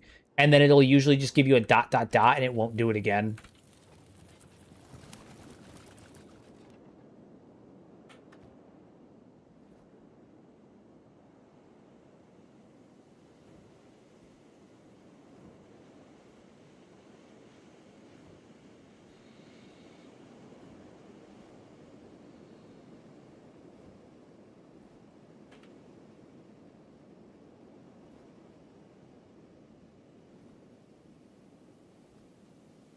Get all the food.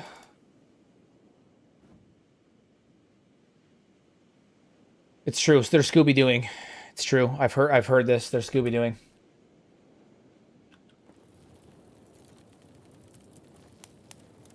Imagine you got the leader of the Holy Nation and the UC together to sit down and create a piece. I actually, so fun fact, in a personal run that I was doing, like not on stream, I convinced I create like my character's backstory, because one of the things you can do is you can make a profile editor, right? And you can create backstories for your team and for your character and your faction.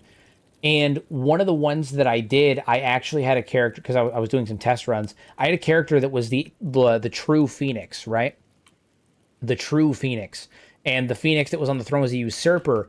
And I ended up creating a splinter faction in the Holy Nation, where they genuinely believed that like the Phoenix was some of them anyway thought the Phoenix was the usurper, and I caused like a civil war in the Holy Nation where they thought that the like I was the true Phoenix and the Phoenix that was on the throne was a usurper, and some people were actively fighting against the Phoenix as a result of it, which was really funny. It was really funny.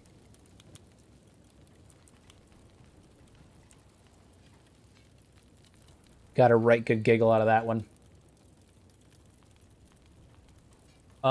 What do you think about the Grievewraith, the Shek parasite zombie? I think it's a superstition thing. Kenshi has a lot of instances where like characters will like talk about things in superstitions as if they are fact, and like other characters will be like, no, that's not like a thing. Like I just think that the people of Kenshi are very superstitious people. They're very superstitious people. And they just make shit up,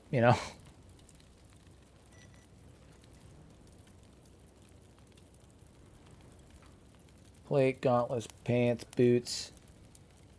boots. All right. What is required to make this axe, this legendary longsword? Okay, heavy weapon longsword.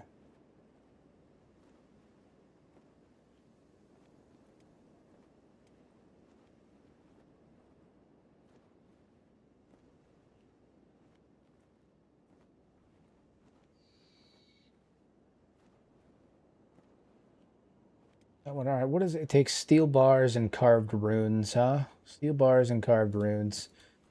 We're still making that chainmail. God damn. God damn. Is there a not staff? Wait, there's staff too? What?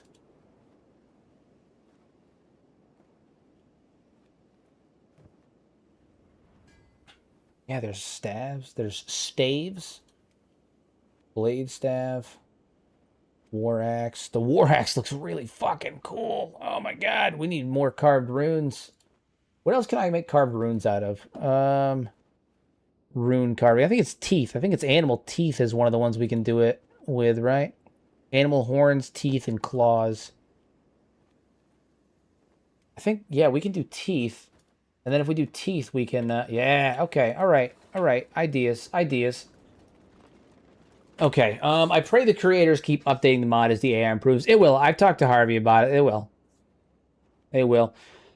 Is it always Toji speaking? I've noticed I can't change who's speaking, but it may be a bug. It's not a bug. In order to change who's speaking, you need to move who's front of the party. So if I want Seto to speak, you just make Seto the front of the party. Whoever's in front is the one speaking. That's all. I saw a video about the Bugmaster hoarding teeth, and has it crossed your mind that all those teeth are used to stem cells to prolong his life? I would believe it. The only thing that makes that hard for me to believe is that he has no way to refine it or to like make it into something to like extend his life. Like, is he just spreading it on his body like a jelly? Like what is he doing with it? He's kind of animalistic, and he's not intelligent enough to use that stuff anymore. Which is why it makes me think that it's more likely that he's just like pulling his own his teeth are falling out like a shark. Plus, again, when you do the math, I talked about this on both the podcast and I talked about it, I think a bit in the video. If you do the math, it comes out, assuming that his set of teeth lasts for roughly 40 years, it would make sense. It comes out to like anywhere between 900 and 1200 years, which is about the amount of time that he would have been ageless, right? According to my theory of him having been around since the Second Empire. it makes sense. He loses a full set of teeth every 4 years. There's enough teeth and enough full sets of teeth in there for him to lose his teeth every 40 years. Which if he's not eating, food that is bad for his teeth, but he's also not taking care of his teeth, 40 years is about as long as he's going to get with them, So, yeah, I mean, it's I find it more likely that he's using, like, they're a way for him to keep track of time rather than like stem cells, because the stem cell thing makes sense, but he'd have to be capable and competent enough to use it, and he's not anymore, right? He's devolved, he's degraded, he's an animal basically. And aside from the fact that he's devolved, he also he has no equipment to do such a thing, He has no equipment to do such a thing. We need to have the mod creator on the podcast if he hasn't been already. Sorry, I've been missing a few. He has not been on the pod, but that is a good idea. And I'll reach back out to him on TikTok, because I've talked to him he messaged me on TikTok a couple months ago. I say a couple months ago. Like around the time Sentient Sands drop, he messaged me on TikTok and asked if I'd be willing to use it in a video or live. I told him I'd give it a shot.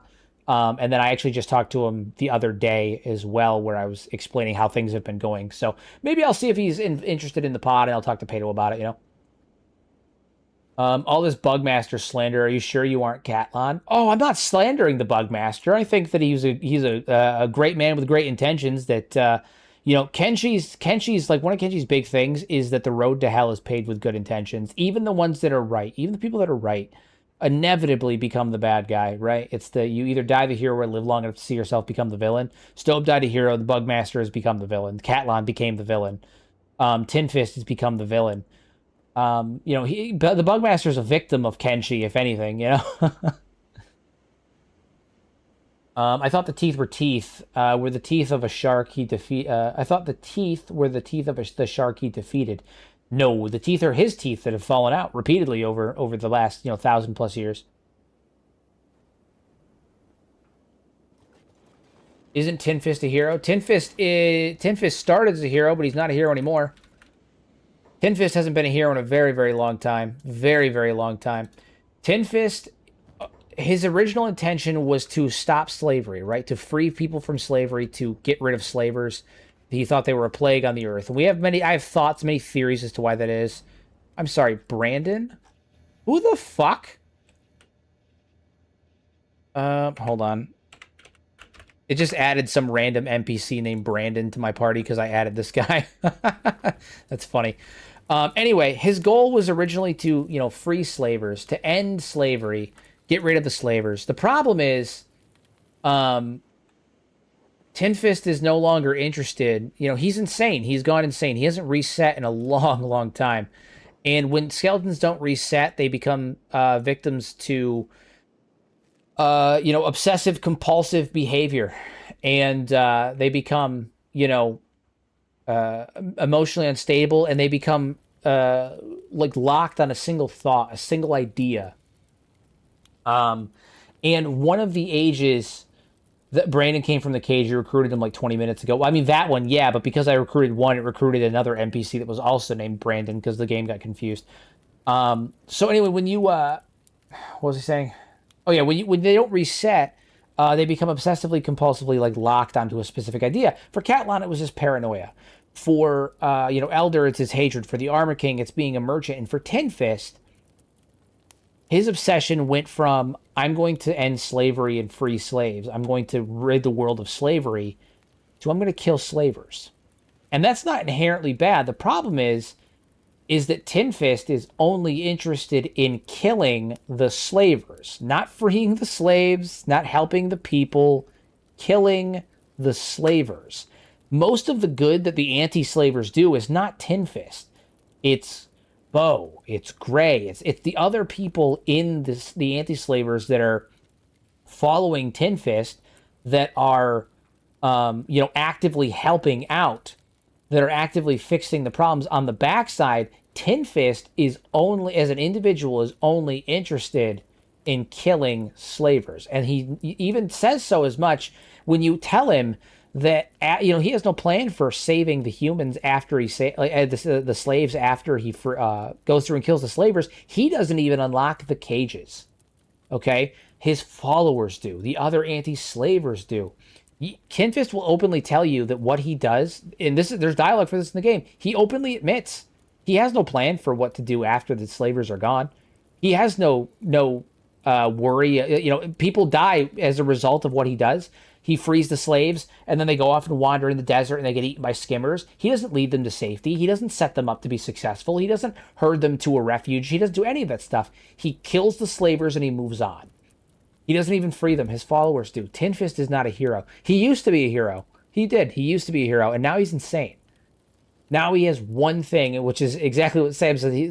He's got a love of the game. That's all it is. He's here to kill slavers, and that's it. That's it. He's there to kill slavers, and that's it.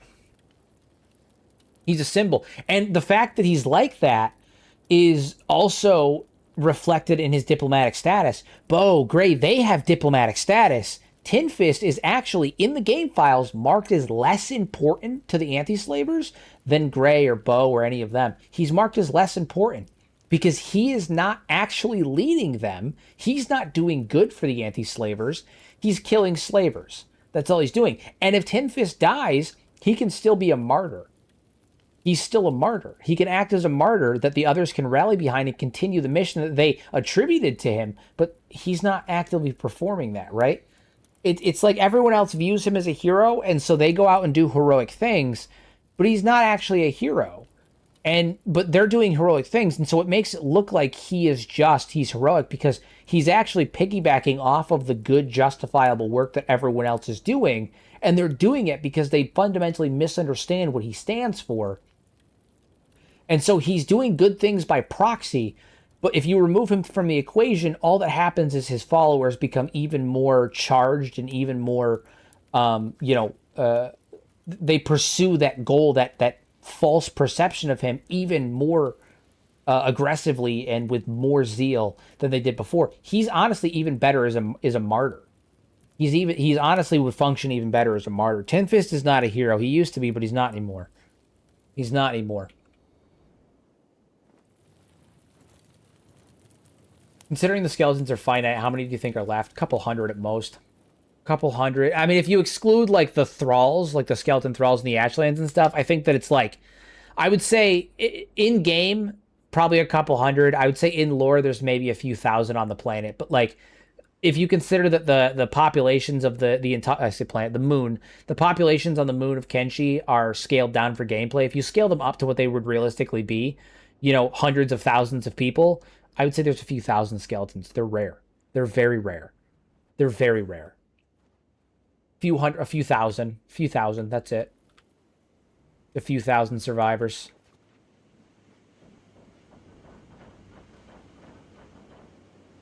Just a few thousand. That's it. All right, Riku, I need you to actually go back out because we need some animal teeth, man. What time is it, too? It is 10 o'clock? Good. All right, we need to go get some animal teeth.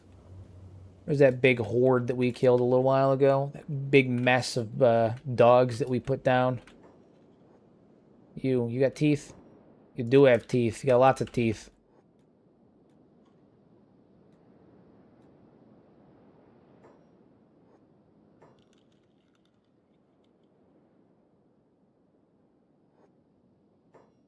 Gorilla bandits? Yeah, adorable.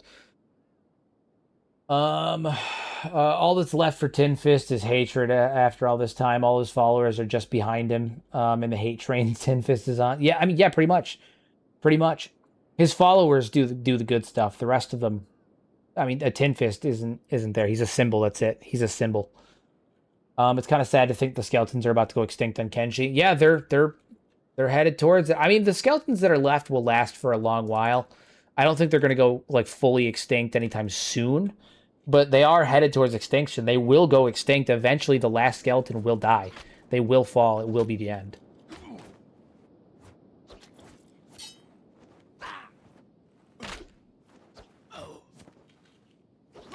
Nice. Put them right down. Fuck those guys. Fuck those guys.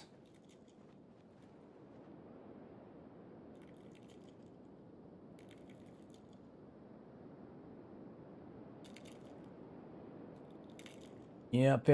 I think that the teeth are the way that he uses to in his madness track time. Yeah, that's my thought too, is that his teeth fall out about every 40 years, and he keeps them in a box as a way to track time. Like that's my thought as well. That's what I think.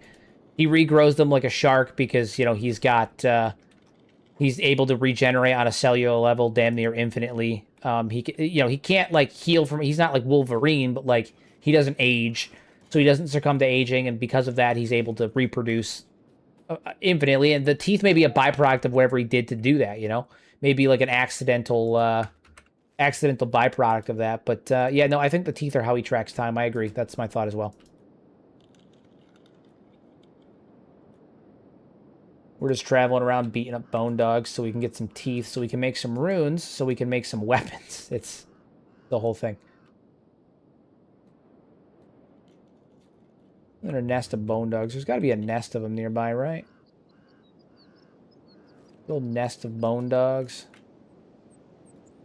Do you think there's a possibility for a fourth empire? I mean, there'd have to be a third one. I know that some people like to say that the United Cities is the third empire, but I don't really think of it as that, to be honest with you. I don't really think of it as that.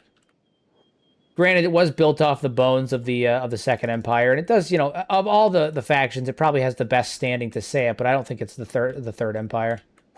I think that gives too much credit to them. They're a confederation of independent city-states. I wouldn't call them a proper empire. Stop, no.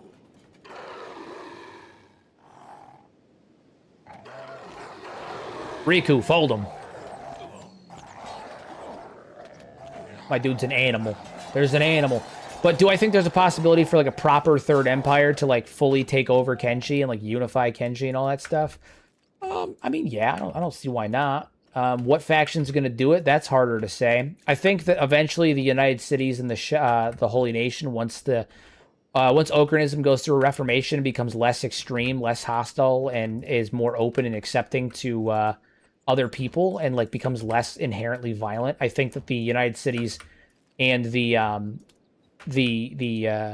Holy Nation will end up working together during a reformation, a Renaissance-esque period, an industrial revolution, and technology will start to move forward again with the help of the tech hunters. And I think that those three factions, if they were to form together to create one union, when that happens, that will result in an empire. So that could be a potential future.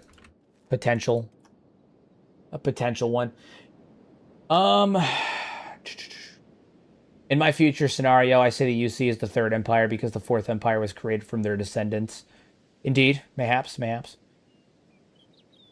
So who would Narco be if Catlan is loosely related to Oakran? Narco is original. Okay, so Catlan was not straight up Oakran.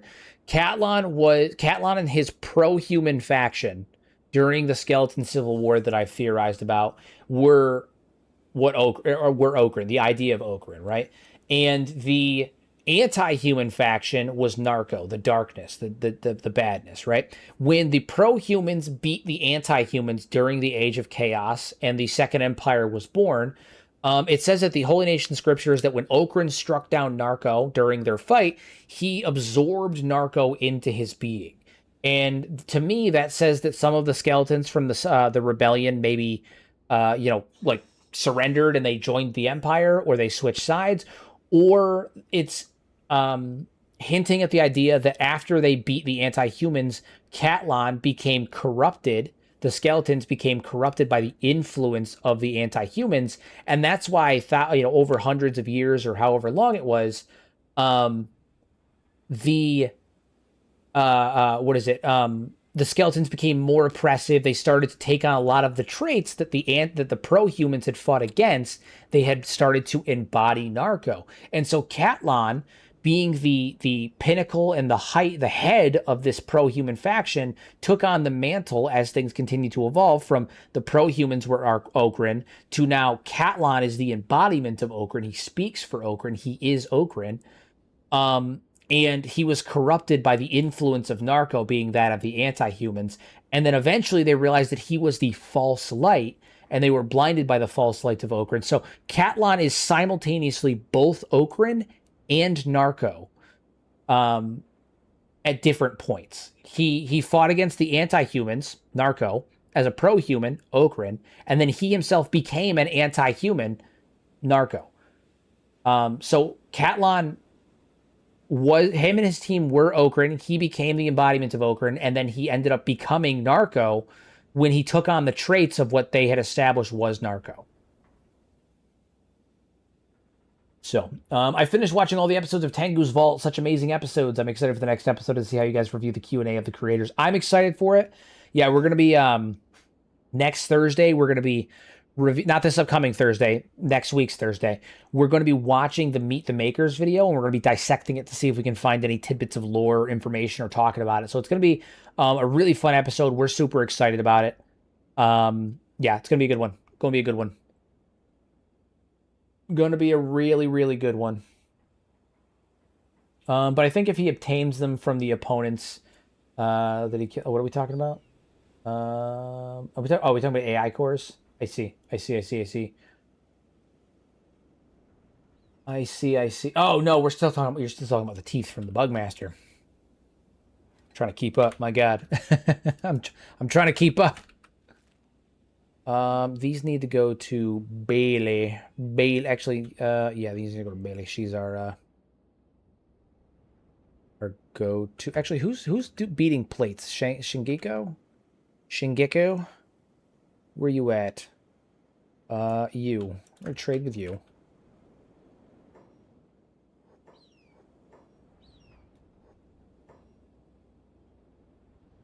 Trade with you. Give you all the teeth. You need those. Those are for you. Fantastic. And then we're going to trade with Rome.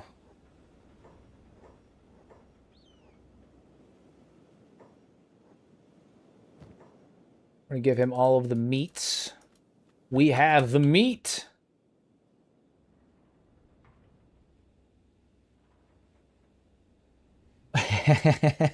Dude, I just reviewed the latest podcast. Reviewed the latest podcast to my Spanish-speaking friends and spread the lore more and more. Obviously, giving you credit. Thank you so much. Thank you so much. I much appreciate it. Yeah, we're trying. We're trying our best to get get the podcast out there. We've got some really cool stuff coming up too.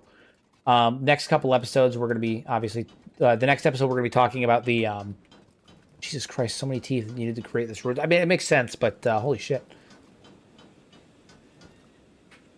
Yeah, we've got some really cool stuff coming up. We've got it's gonna be a good time. It's gonna be a good time. Whoa, ringing in my ear. Jesus Christ, that was loud. My ear just like gave out.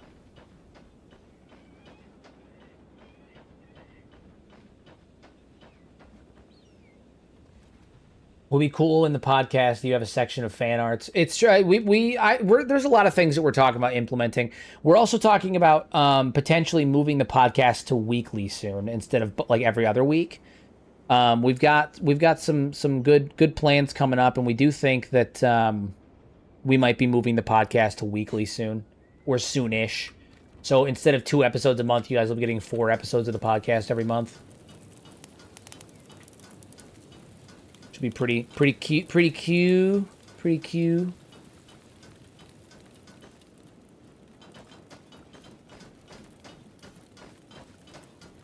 So that is on the list of things we want to do. Yeah, dude, this thing's gonna be badass. It's gonna be badass.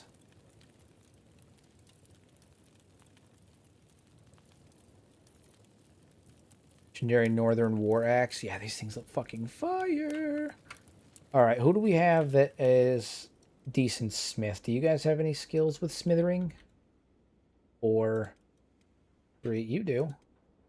You do. All right, your job is a smith. That's what you do. You smith. You smith things.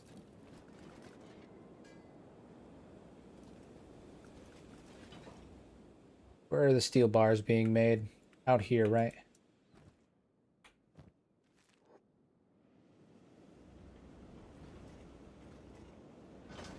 How are you doing with armor and stuff? Oh, good. Oh, good. We can actually start outfitting these guys even more.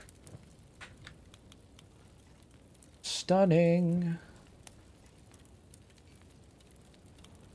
You. Get you all armored up. We love it. And you guys need gloves still, yeah. All right, so here's what we're going to do. We need gloves and a helmet. Gauntlets and a helmet. We need one. Oh, we just need one pair of gauntlets then. One pair of gauntlets and 2 helmets. And then we should be set with that. Perfect. Perfect. So how did the Shek fit into the Oakran and Narco situation? The Catlon made them before being Oakran, became anti-human. Before being Oakran, became anti-human later, and the Shek kept following him, thus made him the followers of Narco. No, so the Shek are considered to be the children of Narco, and the Holy Nation would later come to view Catlon as the embodiment of Narco. They thought that he was a false light, right? Because remember, they use that term in both the old Unknown book and when they're talking about Narco, how Narco's the deceiver, right? And so the idea was that they thought Catlon was Narco, and he was the inspiration for... I mean, they thought that Catlon was Oakran, and he was one of the inspirations for Oakran. But they then later determined that, no, he was actually a false light. The Phoenix was actually Oakran. Catlon was Narco, the deceiver, a false light. He had been corrupted. And the skeletons, engineered human beings to be Shek, to be the enforcers, I mean. And the enforcers presumably were, and at least this is my theory, they were originally created to make members of the cult more aggressive. They were the cult that would grow to become the Holy Nation, to make them more aggressive and more violent so that they would go out and they'd cause, wreak havoc. They wouldn't be peaceful. They would be more violent and aggressive towards the skeletons. And as they were being oppressed, and that would give the cult, that would give Catlon and his forces justification to crack down on the cult, because instead of being like, hey, we're repressing this religious group, instead it's, they're criminals. We're just dealing with criminals, So they made the Shek be more aggressive. They took humans and made them more aggressive. But they're the children of Narco because they are the result of genetic tampering. They're the result of genetic tampering, the result of manipulation of Oakran's brothers and sisters by the embodiment of Narco. That's why it says that the beasts were born. The children of Narco were born brothers of Oakran. They were born looking human. They were born by the Oakranites, but they were different. And it turns out later that they had been corrupted. They were altered as they were gestating, when they were still, in the womb. They were altered to actually be corrupted by the influence of Narco. Yeah.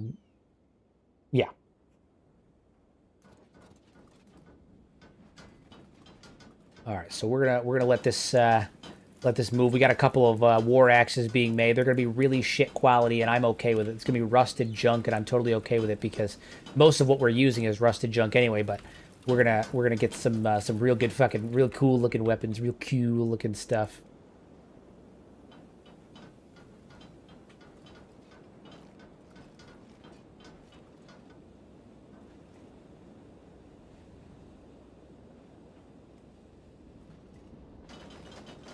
Meathead, do you have the things? Yeah, okay, there we go. Who still needed gloves? You needed gloves. Those on, and then we need a helmet too, right? Yeah, we should be making that helmet now. Give that to Riley, and we should be all set. Is this Q on repeat? Yeah, we don't want to repeat that. We're good now. Take that. And we are good to go on that front. Cool. Everybody's outfitted and armored up. We love it. Well, they are anyway. We got more runes being carved. How many are we getting out of this? We're almost out of teeth, but that's okay.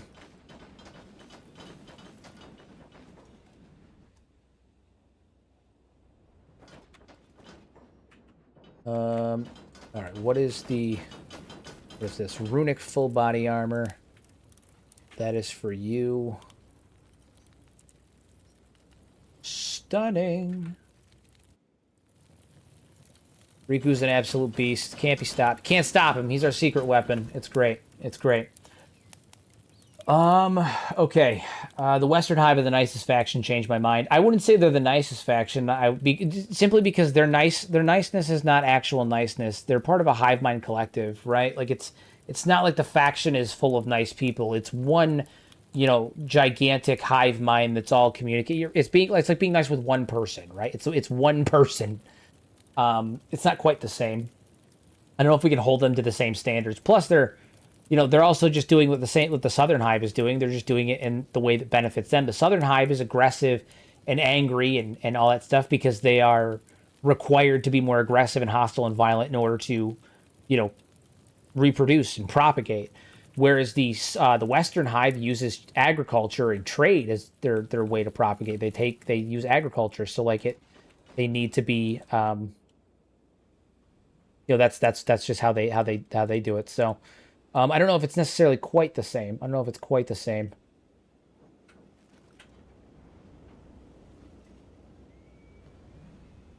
All right, so now we're making armor for the 5 Invincibles. That's real good. That's real good.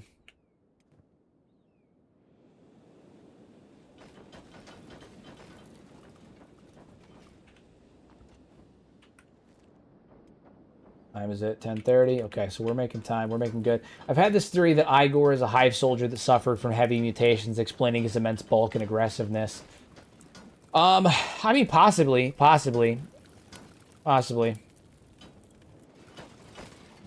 It could just be a unique circumstance.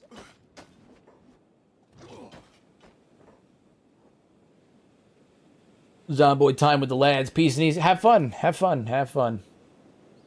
How do you think the Hiver Queens can stay alive, and can she be replaced? She doesn't look healthy, to be honest. I think the Hiver Queens are the same queens that have been around since the Hivers were created at the end of the Second Empire.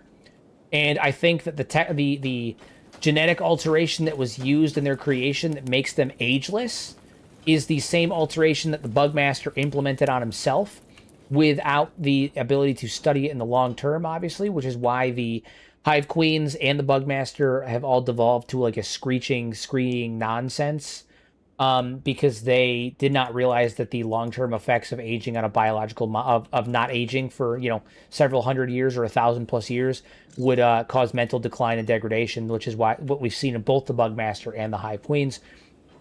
My biggest theory on why the Hive Queens, like the Hive Queens, don't age is because the Western Hive Queen and the Southern Hive Queen are the same color, which means the entirety of the Southern Hive was built in a single generation, and that doesn't seem right to me.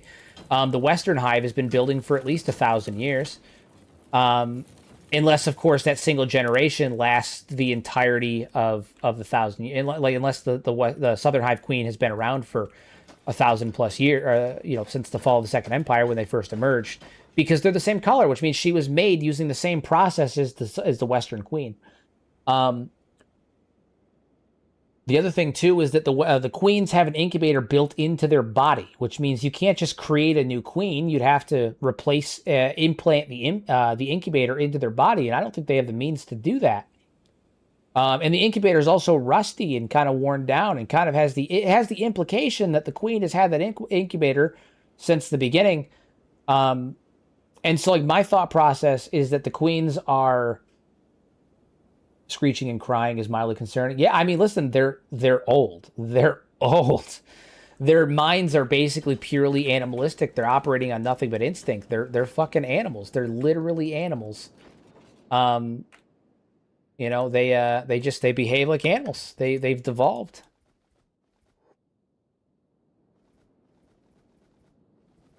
Get a bunch of that meat. Just hang on to all that. There we go. How we doing on making this first axe? Getting there. He's working in the dark, so that's slowing him down. Let's get him some light. Let's get him some light. Let there be light. Stunning. But I think that the same thing that makes the queens ageless is the same thing that makes the Bugmaster ageless, which is that I think he used crab DNA, to be honest with you. I think he used crab DNA.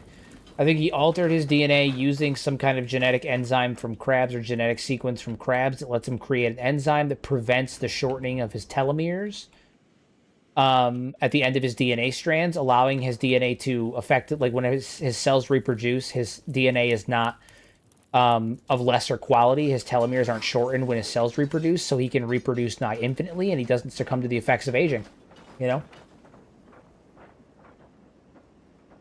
Doesn't succumb to the effects of aging. But I think that there was a failure to understand the long-term ramifications of that. You know, the long-term ramifications of that being that when you don't age, you know, over time will start to lose your mental faculties. You'll start to go insane. You'll start to go nuts. Aren't the queens mechanical? In game, they're considered to be mechanical, yeah. Yeah, they're considered to be mechanical. Yeah, they're considered to be mechanical. They have blue bars. They're considered to be a skeleton in the game files and all that stuff. Like, they are mechanical. For all intent and purposes, they are mechanical.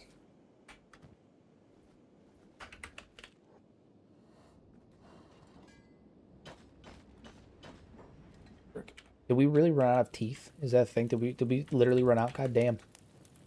God damn. All right, well, we have to wait on that, but that's fine. We're gonna get some of our 5 invincibles ready to go, and then we're gonna, not all of them obviously because we don't have enough armor for it, but we'll get some of them ready to go, and then it's on to the Moiter. We're gonna go siege. We're gonna go siege the hub. Take them down. Take them downtown. Downtown to Pound Town.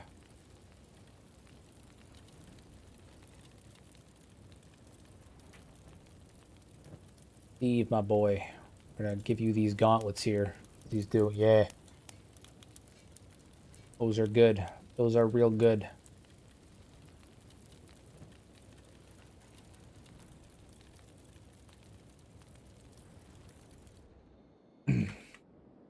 All right, so here's how we're gonna do this. We're gonna have everyone come on out here. Why are we moving? Oh, we're moving slow because of hunger. Right. Everyone stop your jobs. Everyone hold. We are going to have one of you guys carry the food. Probably Steve, because he's got the most room. Trust him. Steve, carry the food, and we are off. We're going to head up towards the hub. Time to go kick some Oakranite taint, everybody. Time to go kick some Oakranite taint.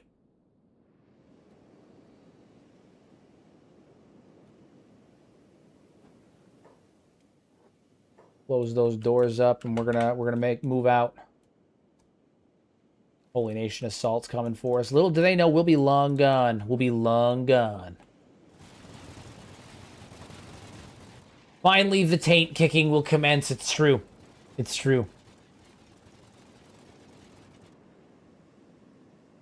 I think the hive mind is more of a cybernetical thing or a computer. That's why the pheromones can travel so far. I don't think it's a computer per se, but I do think it is based off the hive mind that the skeletons used to be connected to during the First Empire, which continues to add to that idea that I have that the skeletons created hivers in their own image as a way to try and improve humans who Catlan had become disenchanted with.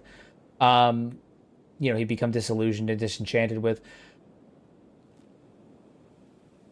He wanted to make them better because humans are monsters. Have you tried looking after them?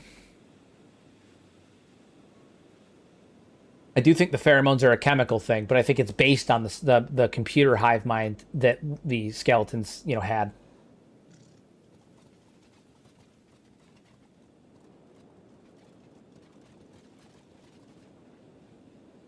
All right, the taint kicking shall soon begin. We're gonna get faster as we move. Right now, we're moving a bit slow because some of these guys are still recovering, and they're also encumbered, and they have bad stats. Because you know why wouldn't they? These fools are gonna try and attack us because again, why wouldn't they? When you see an army of Shek in full gear marching, the first thing I want to do is just try to jump them. You know, that's my first thought, right? Let's jump the full army of Shek that are fucking geared out and drip like this. Yeah, that's a great fucking idea. Really smart. Super smart. Most smart. I don't know, Catlan, maybe humans don't like you because of the whole putting children in slave labor camps thing.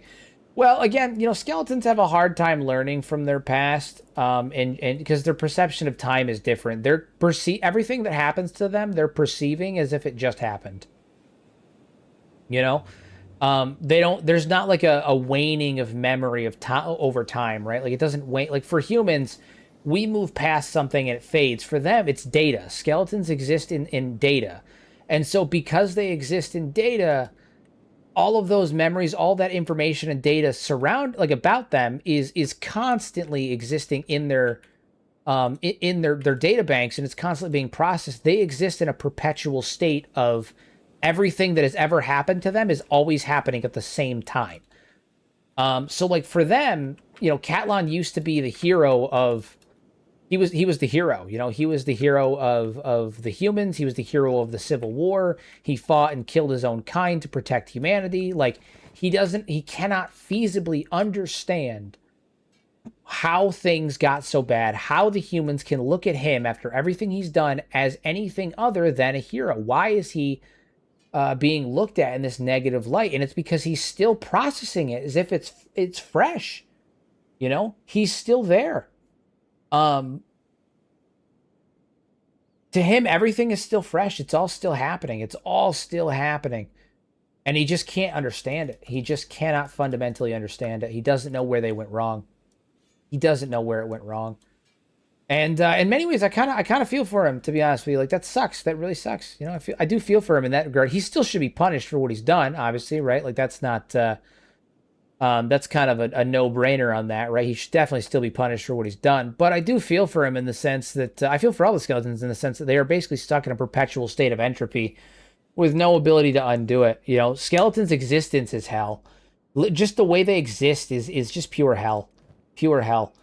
All right, we're gonna give Cyrus here some new gear because he's the leader of this military force, and I think he's earned it. He's the alleged leader of this military force. We're gonna give him some better weapons. Yeah. How does Toji plan to reunify the Shek from the current association? I mean, first things first is taking back Shek territory by wiping out the Holy Nation. Wiping out the Holy Nation, That's the first step. But to do that, we've got to head north. We should have enough food to get us, somewhere where we can buy food. I can't remember who said it, but if you look at skeletons as an analog for the long life of elves in fantasy, it makes way more sense. Yeah, I mean, that's a really good way to look at it, right? They just exist in a perpetual state of knowing. Because, again, like, I think people attribute too much...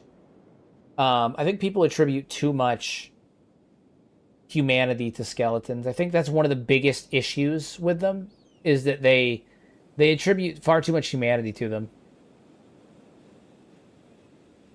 Is there a reason why skeletons don't create other skeletons? Maybe it's something related to the reset thing and all. And maybe they don't have the sentiment to keep their race alive. They don't know how.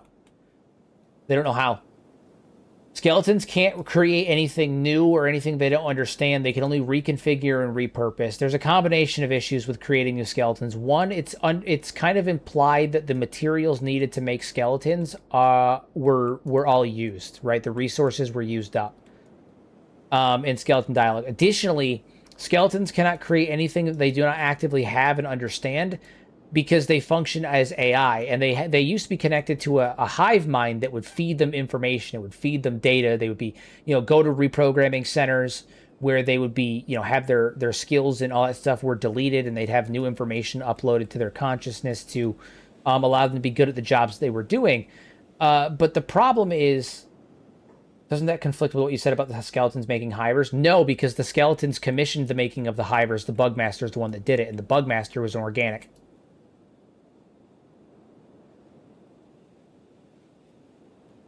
That's why the Bugmaster is the missing key to it, because the skeletons can't do it, because they can't create. They can only repurpose and reconfigure. That's why the Second Empire's entire infrastructure was built off using the bones of the First Empire, and why the technology of the Second Empire is only slightly elevated from where it is now, because in an earlier version of the game, the Second Empire was described as being an empire that was all about, archaeology and unveiling the past, understanding the technology of the past, reclamation and repurposing of the technology of the past. The skeletons don't create, they reconfigure and repurpose.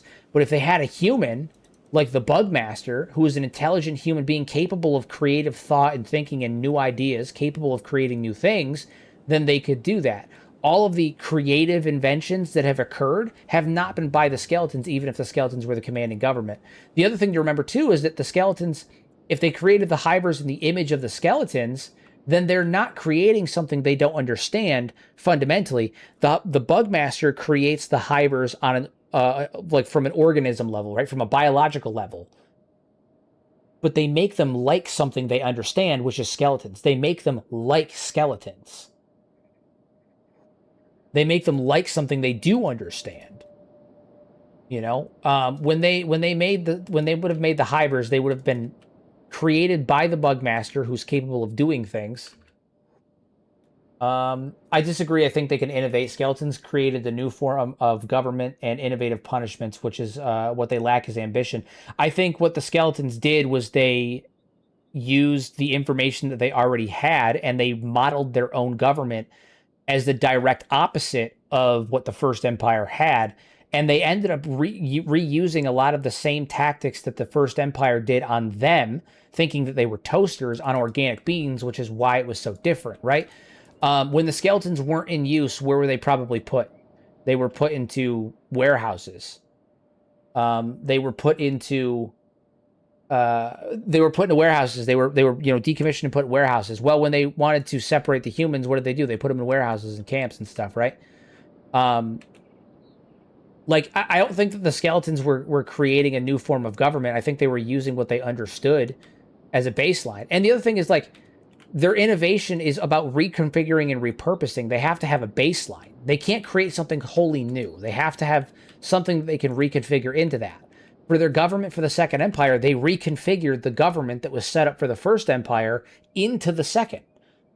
They reconfigured and repurposed the infrastructure, the buildings, and the technology that were still around after the fall of the First Empire into the tech, the buildings, and the infrastructure of the Second.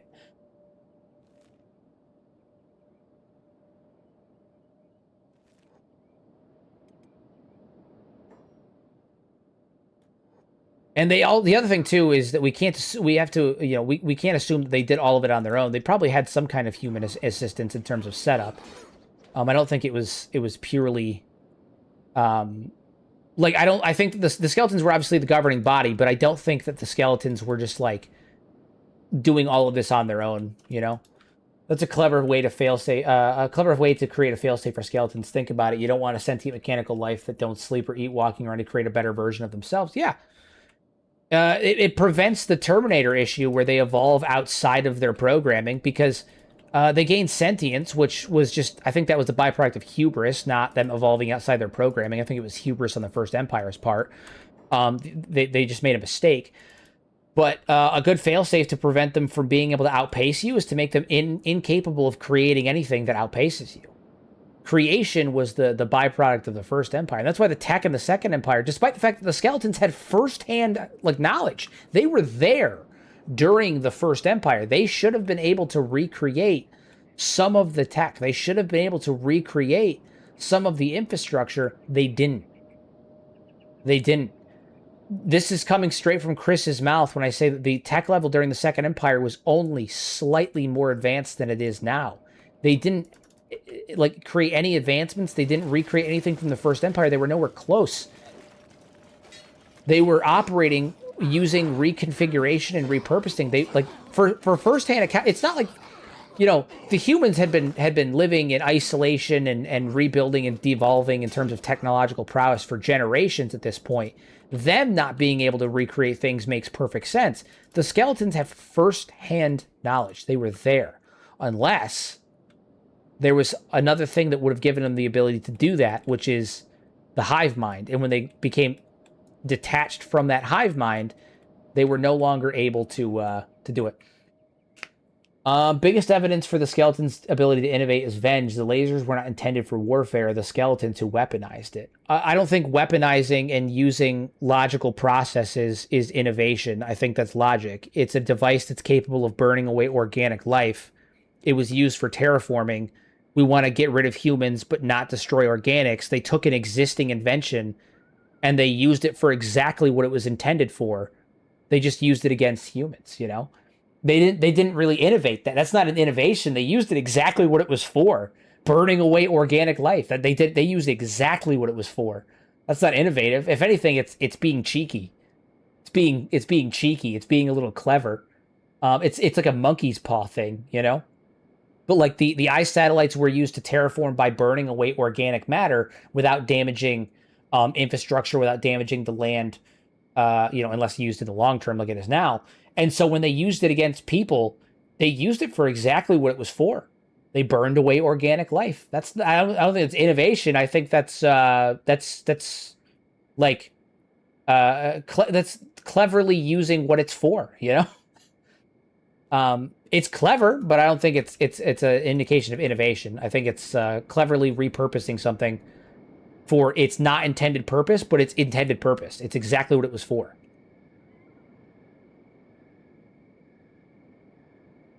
Quick clarification question. So by you saying skeletons can't create, do you mean they can't have original thought? Just confused by what you mean by they can't create and what the reason for that is. I mean that they have, in order, they can't create anything that they don't understand, right? They can't create anything inherent, completely new, right? They can't create anything that is completely new. And what that, because the idea is that they used to be hooked up to a mainframe and that they function similarly to like generative AI, where they take a bunch of reference points of things, data, and information that was put into them, and they use that to create something, you know, to solve problems and create new things. When the hive mind was shut down, when the first empire fell, they were detached from that. They only have all of the referential material, all of the information, all of the stuff that is in their data, existing in their data.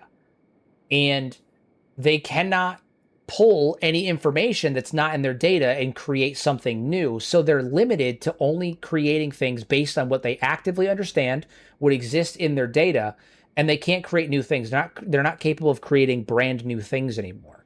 They can only repurpose and reconfigure things that are directly in front of them. The Ashland domes, they use them as bases of operations. They were originally used as drop pods during the First Empire to drop in supplies and stuff when they were colonizing the planet. They reconfigured and repurposed it. A lot of the buildings and infrastructure, the lab, the ancient citadels, those were all First Empire buildings that they repurposed and reconfigured.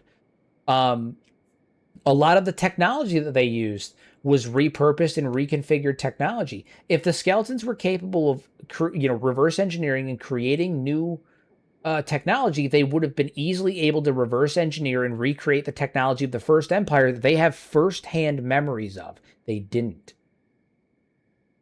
Next proof of innovation, lobotomization. Punk created a totally new process. You even said so in your older vid. I did not say he created a new process. I said that he used an existing process. So that is not innovation. That is taking advantage of understanding oneself. The skeletons have a deep understanding of their own core programming, their own core processing, and they know how to lobotomize other skeletons to take away their free will, because it is presumed that the AI core that gives them individual sentience is in their heads, and then their their programming exists somewhere else in their body, right? The AI core handles the thought. Their CPUs and stuff exist somewhere else. So if the CPU exists in the chassis, but the AI core exists in the head, if you remove the head, then they operate on core programming and they become easily controllable. That's not innovation. That's an understanding of oneself. That's an understanding of their own processes, of how they function. Right? That doesn't require innovation. That requires knowledge of how they function.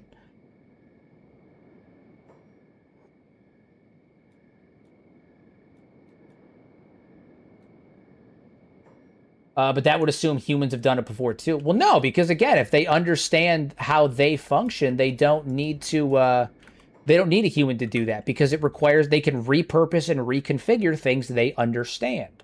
They can't create something new if they don't have anything as a baseline to get it. What I'm saying is that they can't. Bazinga, you're killing me here. Self-discovery. That's not self-discovery. That's an understanding of how they work. They already have a deep understanding of their own core processes of how skeletons function, because they are a skeleton, right? And so they understand that if they remove the AI core, they become mindless and they operate based on their core just on core programming, which is in like some other part of their body. They can repurpose and reconfigure, and they can create technology as long as they have a baseline to understand that technology. So how do I explain this? If you give a skeleton a stick, they cannot create a sword. But if you give them a sword or something that is sword-like, and the materials needed to make that sword, they might be able to create a sword or something sword-like, right? They cannot create something without an understanding of what it is, how it works, and how it functions. They don't reverse engineer, they repurpose and reconfigure.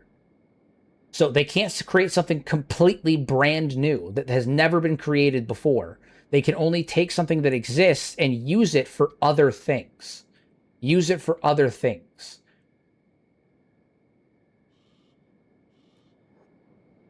So, but again, with the enthralling process, that's not that's not them creating something new. That's not them innovating on themselves. That's them understanding how they function as a species and knowing what happens if they were to remove certain aspects of their programming, right? If they were to remove certain aspects of their system. It's the same way that, like, if you go to delete an important file from your computer, it might come up with a warning that says, hey, don't remove this or else it will result in instability, crashes, all of that stuff. That's not your computer innovating. That's your computer understanding, hey, if you remove these things, this is what's going to happen, right? That's not your computer innovating. It's not it's not self-discovery, and it's not understand anything. It's not anything other than understanding itself. That's all. That's all it is. All right, first attack's about to begin. By your definition, then, they can discover how to create more skeletons. It's a logical conclusion. Your argument the materials don't exist is far more convincing than lack of innovation. No, because that would require them to be able to go through and break down the materials needed, the machines that made the new skeletons, right? And they can't, because those machines are gone. Those machines are broken down and destroyed. They have nothing to build off of. They have no ability to reverse engineer those systems.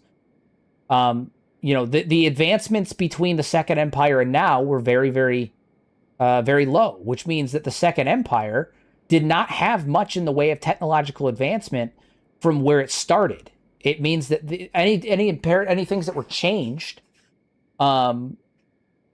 anything that were changed or anything that were added during the Second Empire in terms of technological advancement were likely done by human intervention or by organic intervention.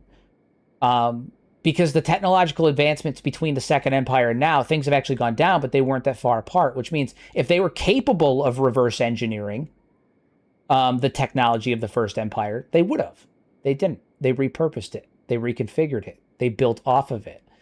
But the machinery, the complex machinery, that didn't mean to frustrate, just needs some conversation. No, you're not frustrating me. I'm trying to make sure that, like, what I'm saying is coming across clearly, because I'm concerned that I'm confusing other people, because maybe, like, I'm saying it wrong. That's all. No frustration. No. So my thought is that the technology has to be existing in front of them. If you put a rocket ship in front of a skeleton, they can study it, they can recreate it, right? They can reconfigure, repurpose, and recreate that. They can fix it. All of the tech from the First Empire was destroyed. And so even though they have firsthand knowledge, firsthand accounts, they should be able to rebuild that stuff from memory. They can't.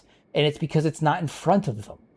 There's no reason that if the skeletons were capable of creation and innovation, they should not have been able to create a spacefaring civilization during the Second Empire, and they didn't. They shouldn't have been able to recreate, or even if they weren't able to build skeletons with the same materials, right? They should have been able to build more complex machinery than what is present on Kenshi right now. And the tech between now and then was only slightly elevated. There's not much in the way of advancement, which means they were not capable of building the things that they had firsthand knowledge of. They're not capable of creating those things again because it had all been destroyed or was inaccessible to them during the time of the Second Empire. And so because it was inaccessible, because it was destroyed, or because it was in a state that no longer worked, they could not reverse engineer it. They can only reconfigure and repurpose the things they have actively in front of them. They function a lot like AI as we know it now does. It has to be based on an already known construct. Exactly. And presumably during the First Empire, they would have had access to a mainframe that would have drip fed them all of this information, all of these things, these plans, these blueprints, these, prior schematics, all these things for them to be able to, do that, to be able to create new things. But now they don't have that mainframe. They can only use what exists in their body already. And that's why you have characters like the Armor King, who's maybe learned how to create new armor, but he probably wasn't the first one to do it.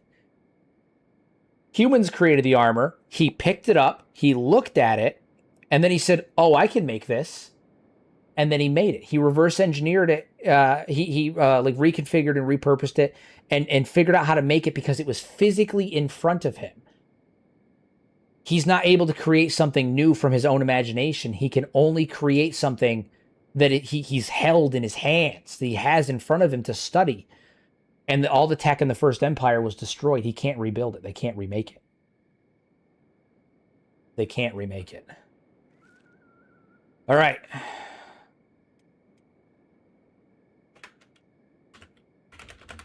Arrived at the hub, my queen. We stand ready to take this place back from the Oakranite dogs. On your word, we will storm the gates. Them all. For Asada and the Shek Kingdom.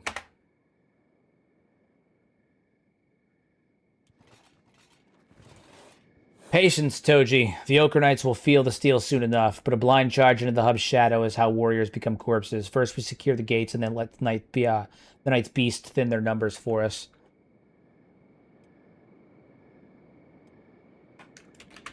If we attack now, we have the cover of darkness.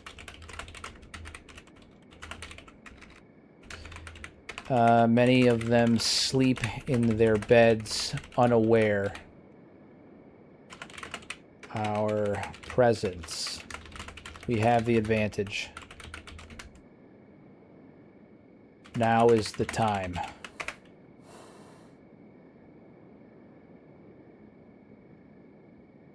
Dark is good for a good blade, but it cuts both ways. If we a quick strike now would crush their sleep before they wake, but stay close and watch for crossbows in the windows. Fair enough. Riku, you guard Seto with your life. Without her, the new Shek,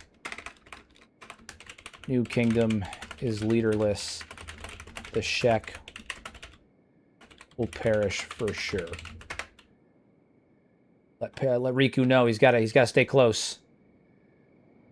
Seto's bones will stay safe while I draw breath. Let the night try to test that promise. Good. All right, so you are going to be bodyguarding Seto. The rest of you move in. Are you guys ready? Here we go. It's happening. Crab Raiders video 10 of 10, by the way. Oh, thank you so much. New lore video coming out this upcoming Sunday, guys. By the way, we're going to be doing a deep dive into the origins of the Preacher cult. Origins of the Preacher cult. It's going to be a good time. Going to be a good time.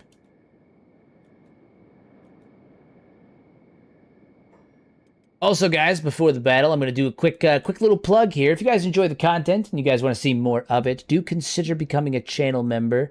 It's only $2.99 a month. Comes with a whole bunch of perks, including a special badge to identify yourself in chat, access to my members-only Discord, and you get a shout-out at the beginning of all my long-form videos. And I'm going to have a couple more perks coming up very, very soon. We're going to be doing even more giveaways very soon. But it helps me continue to make stuff because this is my job now, and I need money to survive and pay my bills and be able to do this full time and give you guys more content. So if you guys, are feeling generous and you guys want to help support the channel, do consider becoming a channel member. It helps out a ton. Much appreciated. But with all of that out of the way, and check out the merch shop, guys. With all that out of the way, let's begin the battle of the hub. We're going to siege these Oakranite dogs. We're going to take them down. Take them down.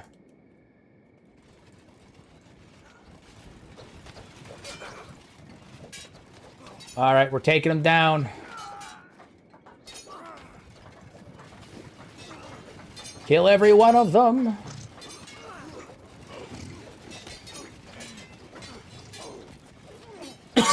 Excuse me. Stunning.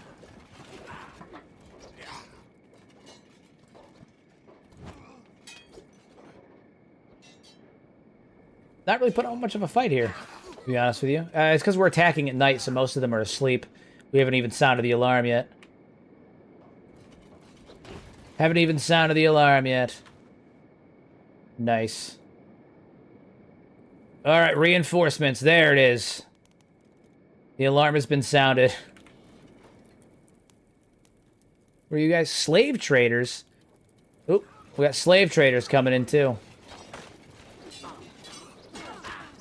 Kill them all. Kill them all. I was running away from blood raiders and hoped they were a friendly farming village. They were not. Yeah, nope, they are not. They are not. Agree to disagree. Love your content. Oh, thank you, Bingo. Thank you, thank you. Much appreciated. It's true. At the end of the day, we're all just theorizing anyway, guys. We're all just theorizing anyway. And it's a game. And it's a game. That's the other thing, too. I always want to remind people, I think sometimes blood gets a little hot, you know? Not here, but I do think sometimes, like in the community, things get a little hot-blooded. People get a little ripe, you know? They get a little testy when talking about the lore. Do remember, guys, it's just a game. Just a game. We love the game, but it's just a game.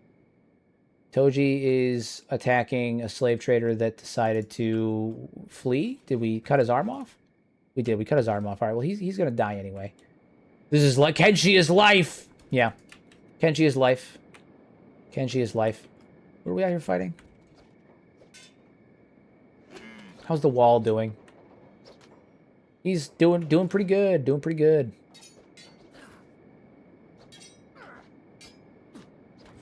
Nice. Nice, nice, nice. He hated his last hoe. It's true. It's true. It's true. All right, we're going to move in towards this, the HQ over here. Whoever's leading the hub, whoever's running the forces at the hub, we're going to take them down. Toji's going in.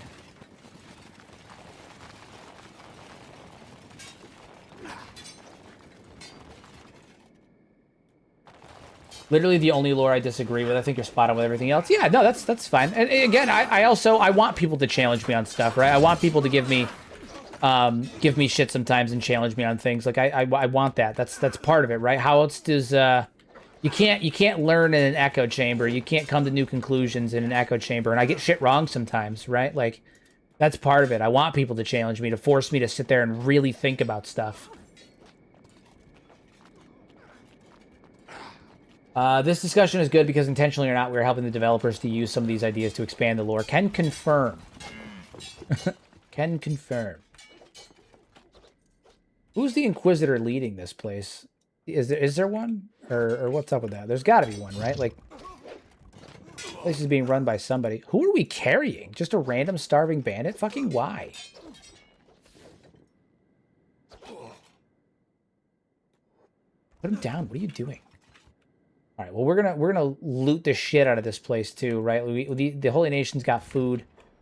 We're gonna loot the shit out of this place for food. We need food. All the foobs.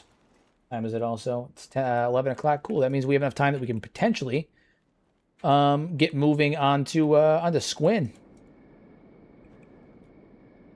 Take down Squin. Bakery. That's what we want. Go take the bakery. Take the bakery.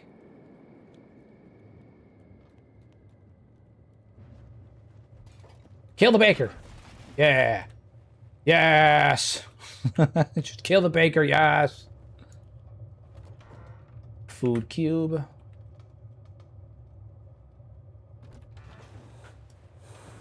It's not a ton of food, but it's food. Get over here. Steal from this. Take that, take that, take that. Love it. What are you, raw meat? Nah. Bolt bread. We love bread. Take the bread. What else we got? We got more bread here. Grog, straw flour, wheat straw, bread, more bread. Gotta take all the bread, guys. All the bread. Okay. Combat is still going on. Taking Squin's gonna be a hell of a lot harder, I imagine. This place was not much of a fight. I expected more. Taking Squin and Admag are gonna be the real challenges.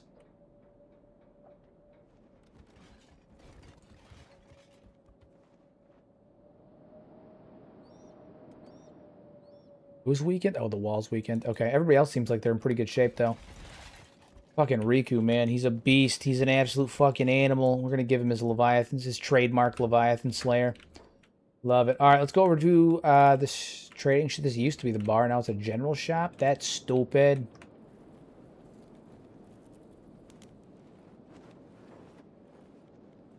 You're going to love being a slave.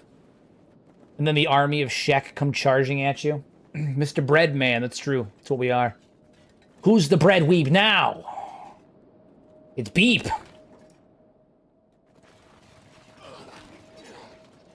Yeah, the hub did not put up much of a fight. I expected more. I expected more. I didn't actually. The hub is still the hub. You know, there's only so much they can do. I didn't actually expect that much from them, but I did expect a little bit more. It's all right. Loot them, raid them, kill them all.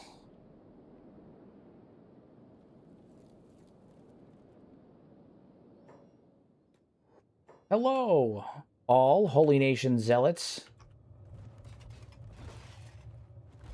Kill all of them. We're going to have Steve come over here and loot this counter because that's what my man does.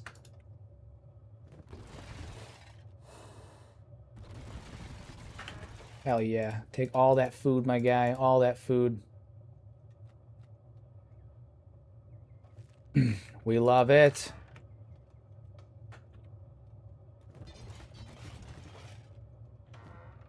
Riku's not using steroids, allegedly. He doesn't even care. Riku is the steroid, let's be honest. Everyone wishes that they were taking whatever Riku is. The illegal substance known as Riku. They're all just watching me steal this shit. That's totally fine, guys. This food should buy us some time on the way on the journey, though, and we'll grab even more when we're. He's got the skeletal injections. That's what it is. That's what it is. He's robotics maxing, is what it is. Okay, he's strength maxing.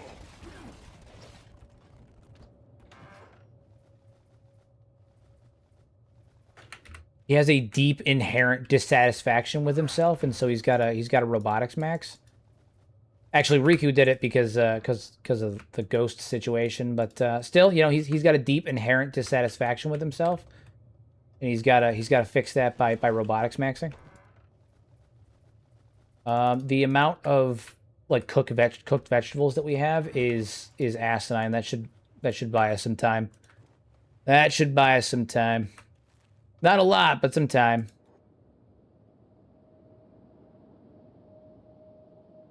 Okay, well, this was uneventful. I actually expected far more out of the Holy Nation. You know, I thought they were going to be much more egregious, but it's just because it's the hub. I'm assuming it's still the hub. You know, you can take the you know the bandits and the starvers out of the hub, but it'll still be the hub. Still be the hub. Interesting that Reactive World has the Shinobi Thieves still in here, because the Shinobi Thieves are not allowed in Holy Nation cities. So it's interesting to me that they're still there. But, you know, what are you going to do? Okay, well, we're going to start heading down towards actual number of residents. Yeah, there's still a lot of people there. We're going to start heading down towards Squin. I want to take them down.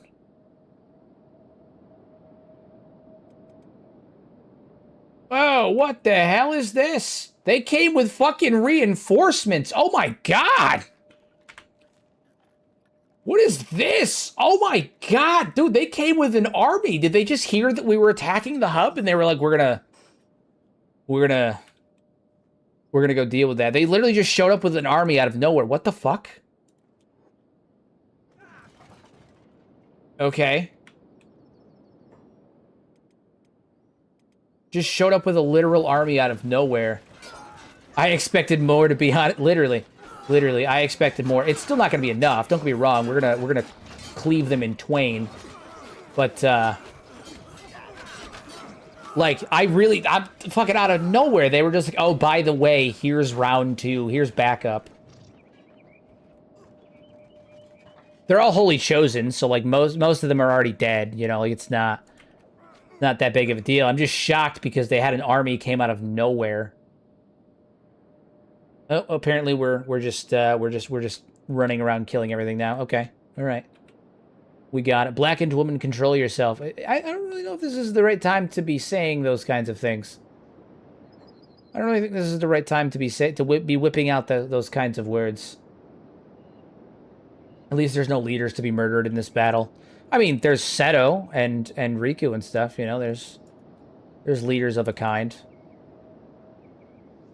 Oh my god, though. The absolute mayhem that they just endured, that they just had to deal with.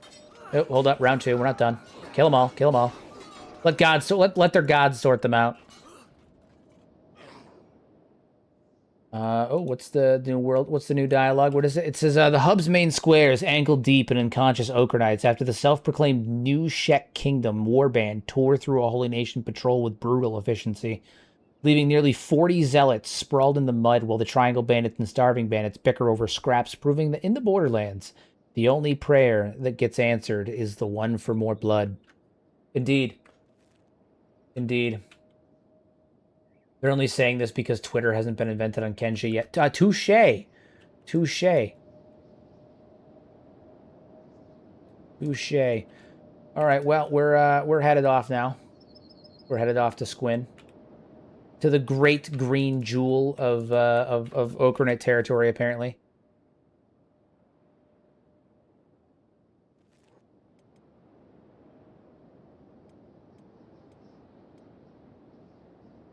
How's everybody doing? How's Beep doing? Beep's killing it.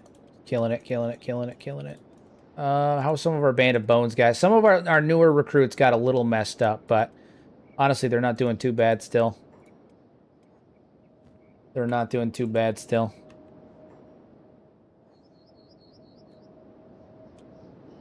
Not a single soldier lost. Impressive. This time, yes, indeed.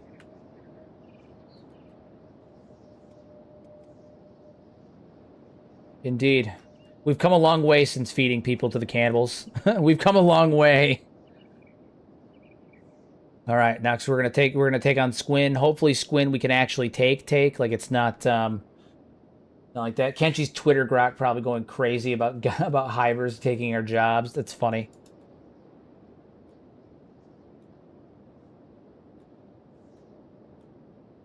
$500 holy paladins. We could take them. We can do it. If we could take Blister Hill, we can do this.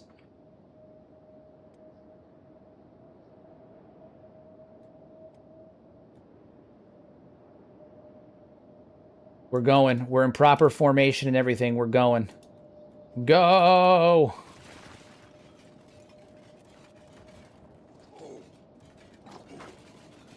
There it is. All right, everybody charge. Nice. I missed it. Did Toji win? Oh, yeah, we took the hub. We took the hub.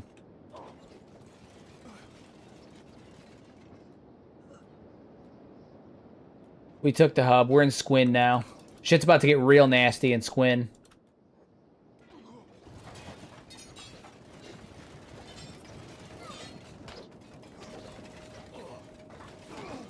The new Shek Kingdom runs in with our fancy armor. We fight as one, cleaving our way through. What's Riku up to? Riku, go find their leader. Do they have a leader here? Barracks. Barracks. Armory. Probably not, actually. Prison. Okay, so they have... I mean, they have people here. They have things happening, but...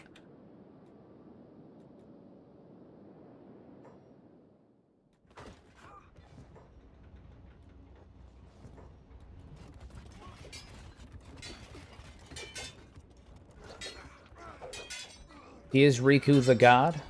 When he swings, people die.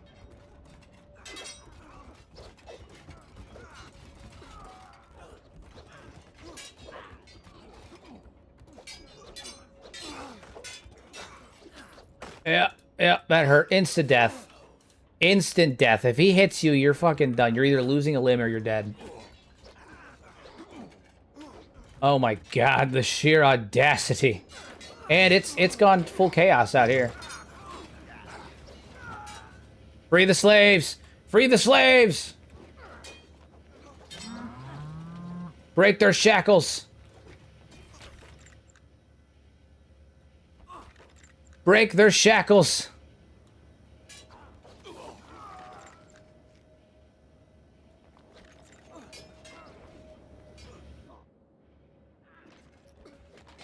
Free them! Free them all!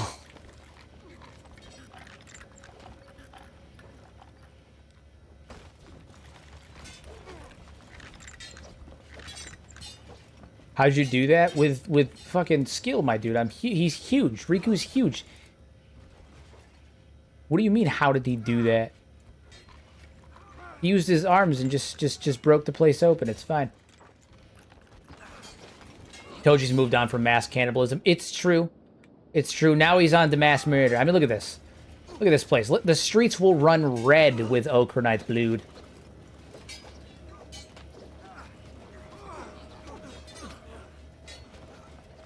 Fucking beautiful. Beautiful. We need to free these lads.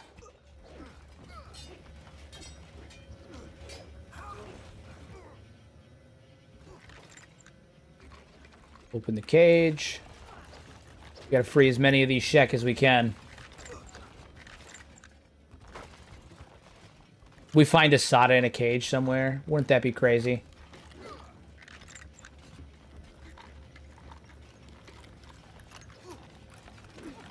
Riku is Rick James. Maybe.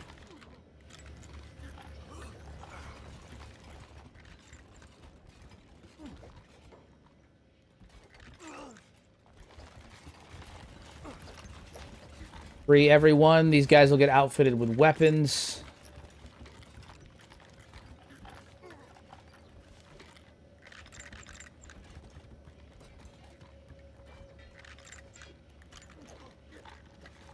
Zachary ain't doing so hot. Yeah, he's gotten downed once or twice. He'll be okay. He'll be all right. He'll be all right. I think someone looted his weapon. It's all right. It's fine. We'll Zachary, my boy, you've seen better days. Here, take this and hop back to it. Pick up a weapon. Sometimes it's got to be done. All right, this is the prison, right? Yeah, we got to get in here and free more prisoners. We got to get in here and free more prisoners.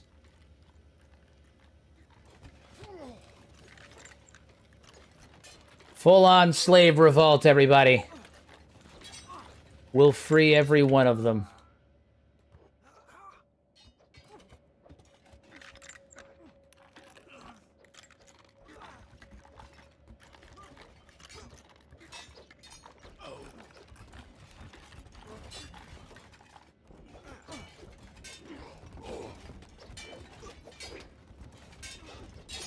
Nice.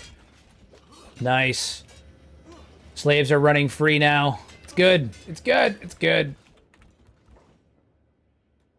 Break your shackles. I like how every time he breaks their shackles, they're just like, how did you do that? Because he just snaps them.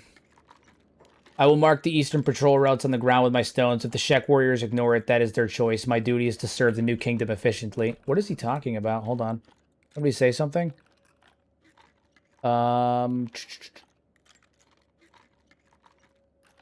My calculations are based on the observed raider approaches and beak thing migration paths. Emotions do not improve survival rates. I'm simply offering data.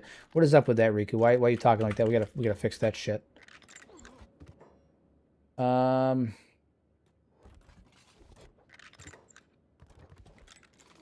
Stunning. Is there anybody up top? There is. There's more up top.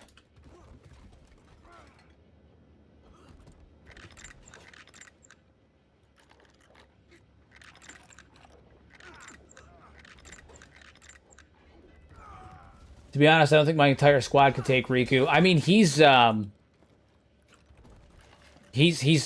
of a fucking animal. He's kind of a fucking animal. Yeah, this is brutal. Absolutely brutal. Not like against us. It's brutal in terms of like in favor of us. We've freed so many Shek slaves right now. Look at this. We've freed so many Shek slaves. And a lot of them actually look like they have decent stats, too. They have decent-ish stat, decent attack, decent all that stuff. Not bad, not bad. Is there even more up here? There's even more. Oh my god, it's beautiful.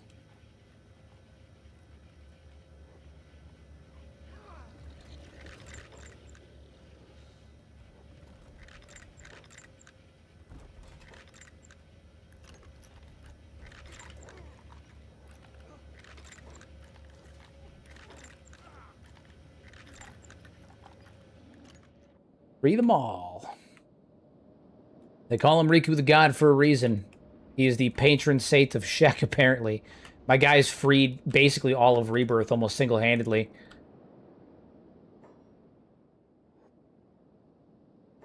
Were you guys drifters? Okay. Yeah, the number of Shek that are following Riku right now is actually kind of crazy.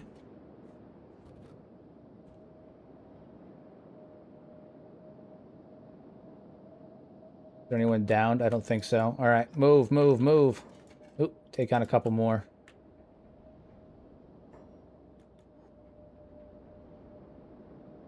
Nice. What time is it? It is 11:20. I think we have enough time that we might be able to head to Admag and keep this party moving. Keep this party moving.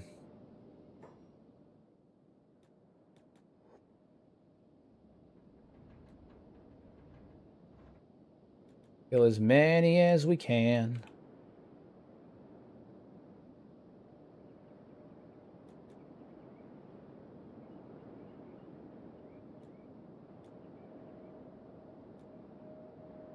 Did the Sentient Sands mod create all the prison cells, or is this vanilla? This is the byproduct of Reactive World. Oop, Riley.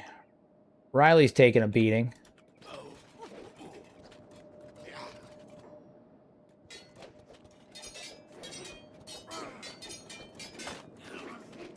But he's getting stronger for it. And he got his ass kicked. Okay. Well, Riku, come fuck him up. Grab Riley.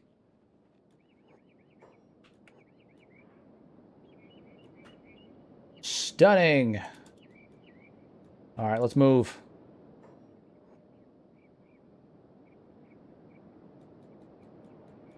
All right, let's see how many of these guys are going to join us once we get away from here. Oop, hold on, got to take you down. All right, so we gained four more Shek. Yeah, four more Shek joined up. That's funny. So a lot of this stuff is the byproduct of Reactive World, mixed with Sentient Sands.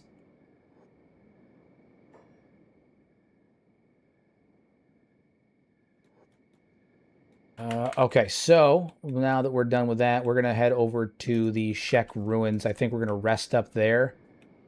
And that will be where we will stop for the evening, because after that, we're going to take Admag. We're going to go take Admag. So 4 of the Shek agreed to join us, which honestly, for the number that we freed, 4 is shocking. But what are you gonna do? You know, yeah, you'd think that more people would respect Riku and the gang and Toji and Seto. But what are you gonna do? You know, we're also gonna see if we can rally a couple more warriors to join us. But yeah, Squin's a bloodbath. We just turned that place into an absolute bloodbath. I want to see who's leading this the Holy Nation now, though. We do have to take Valtina down too, and Oakran's shield at some point. What was I was gonna go look at something. What was it? I don't know. Can you talk to the rest of the prisoners to join you? I mean, I can, yeah, but I was trying to you know, keep moving. I was trying to keep moving.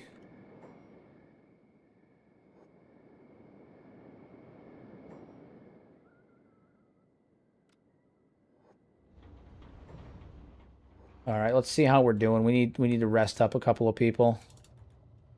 Rest. Beep's good. Watch is good. Steve's good. Kuba, you can rest up. Oogie, you're good. You can use a break. See, Jeremy, you can use a break. Irina, Shay, Benson, Bailey, Cyrus. He's doing pretty good. Zach, he needs a break for sure. All right, let's have everybody get up here and rest up. Brandon, you too. Gotta have Brandon come rest. Good old Brandon. And while that's going on, Riku's actually going to go down and talk to some of the Shek that are around here and see if we can convince them to join us in our fight. Not Riku, sorry. Are you going to release VODs of this series or a long-form vid? I mean, all of the VODs are still up on YouTube. I leave all of the VODs for every series I've ever done up. If you go to the playlists on my channel, I sort them into playlists. So this is season 2 of One Arm Toji, but there's also season 1, all that stuff. Yeah, I sort all of my stuff into playlists. All the VODs stay up. I don't delete any VODs.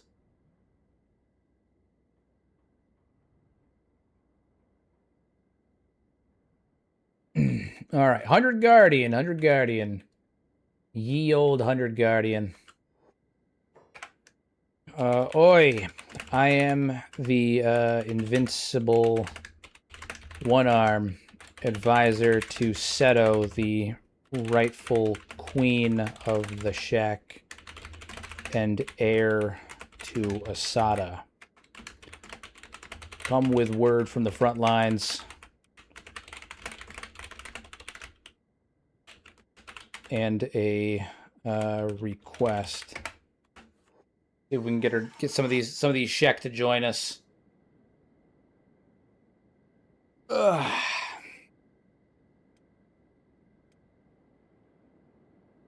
Doesn't Beep have like, yeah, Beep has 103,000 bounty because of he was the one that always carried he always literally carried the Inquisitors off, so he has massive bounties for kidnapping.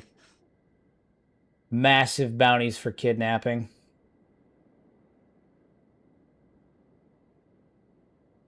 Under Guardian, you say. Side of the Stone Golem cannot buy. Oh yeah, that's old. The Stone Golem's heir has spoken through you. Then speak your piece, One Arm. I'll hear what the Queen's advisor has to say. Oh, good. They still recognize her as Queen. Then they recognize Seto as Queen. We are preparing to march on Admag. We have the finest Shek warriors around. Oh, I can't speak.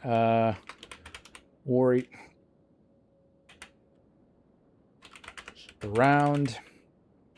Many who fought at the Battle of Blister Hill and the liberation of Rebirth.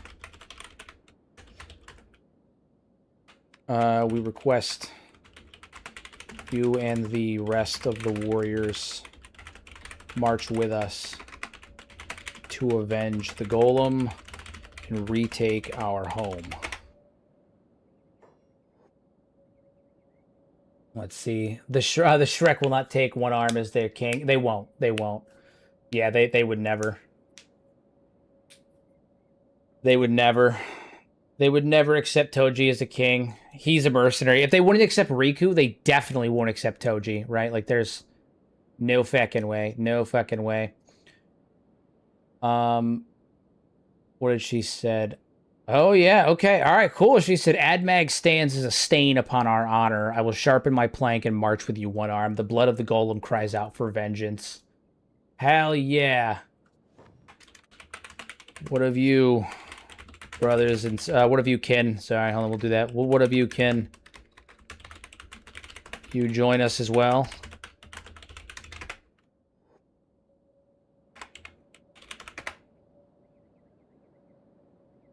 Asada's blood calls for more than just 100 Guardians plank. I'll be there, One Arm. My arm is gone, but my rage is... my arm may be gone, but my rage is still whole. Hell yeah. Okay, well, we'll take that. You come with us. Your arm's not gone, but that's fine. My arm's gone.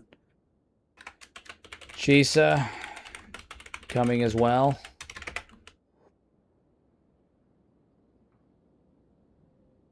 I'll march, but if this turns into another fool's charge into a nest of beak things, I'll drag you back by that one arm you've got left. Rude as hell. All right, I think it's safe to say that many of the Shek will join us. Seto sits on the throne now, but I still see Asada's shadow every time I look towards Admag. Makes me wonder if their heir has a spine for what's coming.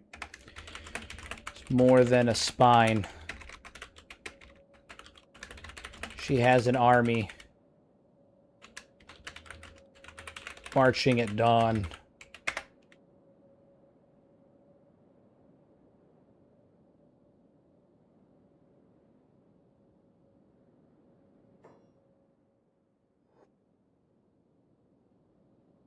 Oh, people are saying some shit, man. All right.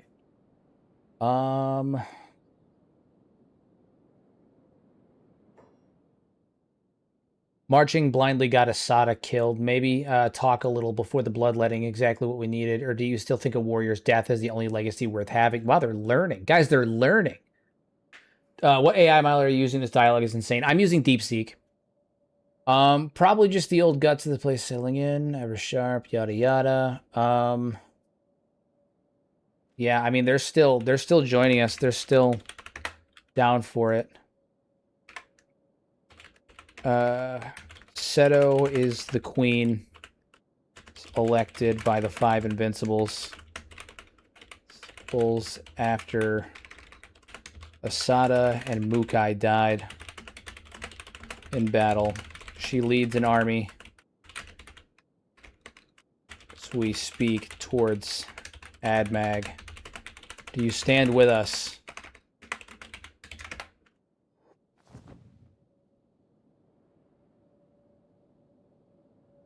Seto carries her mother's blood in the will of the 5. I've sharpened my blade in shame long enough. I'll march with you. Dude, I love that they're all for it. They're like, let's go. Let's get it. Let's do this shit. We're marching on Admag. I hope someone remembered to pack enough repair kits for these ancient walls. Dude, I love this. They're fucking... Everyone's just in it. They're ready to go. Stunning stuff, guys. Stunning stuff.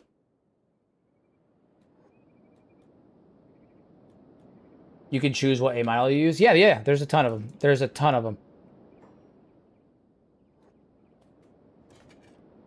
George and Layla. What of you, Ken? Will you march with us?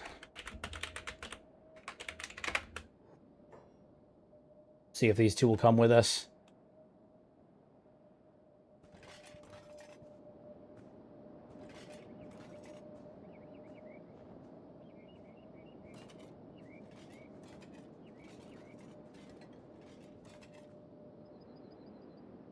See if it popped up in the dialogue. Layla, there we are. Oh, nope, nothing. Ain't showing nothing. Ain't showing nothing. What about you, George? You've dented more Oakranite helmets than most Shek I know, Flatskin. I'll walk with you as far as the road bends, but I don't bow to any warband. Not a warband. We are the army of Queen Seto, the Iron Arm, the Iron Fist. What is it? It was Iron something? Iron Fist. Yeah, I knew that. The Iron Fist. Daughter of the Stone Golem.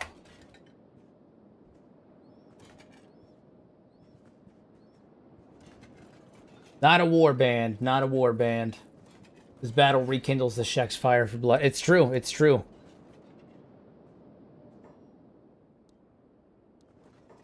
Oh, no, you're coming with... You're not going to join us, but we'll have you follow us. Nice. Queen Seto, I've scraped rust off enough old tales to know Asada's daughter, but I've yet to see the Iron Fist stamped on her brow. That's a heavy name to carry with a bony black. Enough, both of you. The sun's climbing, and we've long march ahead. Save the... Oh, yeah, so she's all for it. She's all for it. She's like, yeah, that's fine. I don't know about any of that shit, but that's fine. All right, cool. I think we've got enough. We've got some warriors with us. We've got some warriors with us. Let's fucking get it. You know what? Fuck it. We're gonna head to Admag now. I was gonna wait until tomorrow, but I've got a feeling. I've got that itch. That itch for battle. Let's lead. Let's go. We're gonna go take down the Holy Nation, and then we're gonna march and take down Valtina, because I'm pretty sure he's the only High Inquisitor still left. Down at Oakran Shield, and then hopefully that'll be enough to completely wipe these bastards out.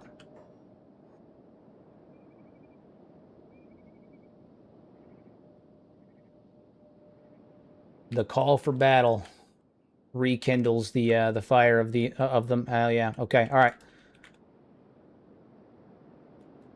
Burn them, burn them. The robots are coming. Yeah, you have a hell of a lot more than robots to worry about. Hell of a lot more than robots to worry about. Ready To avenge your mother, we march on Admag.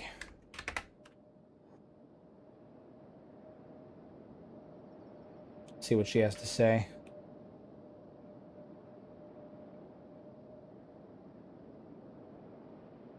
We're going to war, baby. We're going to war. The steel is cold in my grip, and Kana's ghost whispers at my back. Lead the way, one arm. I've been ready since the hub's dust settled on our victory. Hell yeah, let's go. Let's go.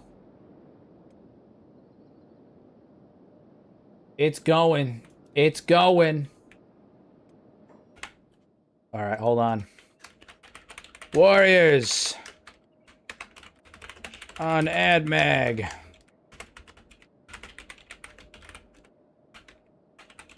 Let me hear your war cry.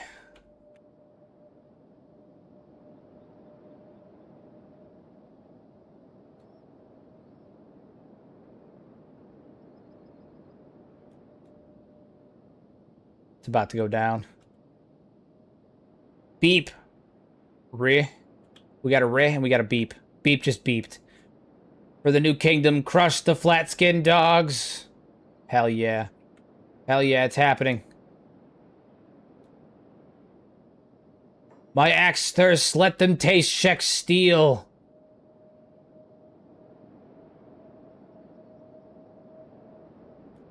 Go.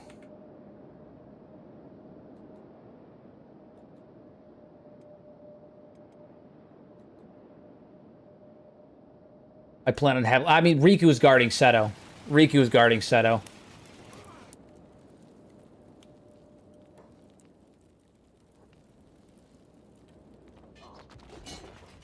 Who's leading this? Who is this? Thygo? Who is Thygo? I don't know who this man is, but I don't like him. Blood in the streets. The Shek forces have engaged over here. Okay, things are happening. What'd you do if they all just started yelling beep? I'd literally piss myself. That'd be so funny. What do you mean? Charge!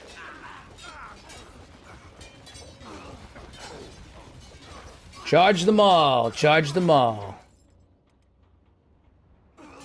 Riku doing what Riku does, just putting people down. We might have to take Valtina. We might have to kill Valtina. Unless there's another stronghold. I don't know much about Reactive World. You freed Shek slaves? Oh yeah, and Squin. Tons of them. Tons of them in Squin. Although currently a lot of them are unconscious. But yeah, I freed a bunch of them in Squin.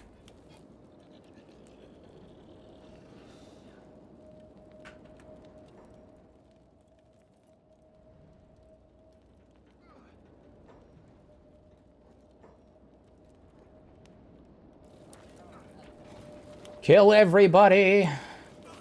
Wipe the whole city. Scourge them down. Western Hive, Holy Nation, I don't care. All of them. Yeah, I killed a ton of them and only 4 of them ended up joining us. Seto's over here. Dual commas in hand. Look at her. Killing it. Straight killing it. Moving it like a lion. She's got that speed boost, too, from these northern... Yeah. Oof. She's killing it. Straight killing it. Roundhousing people in the face.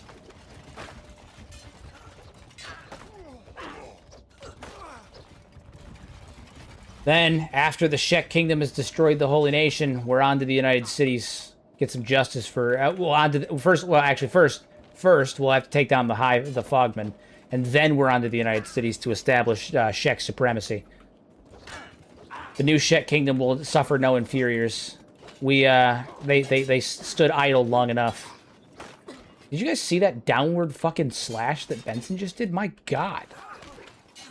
That was monstrous. Downright horrifying.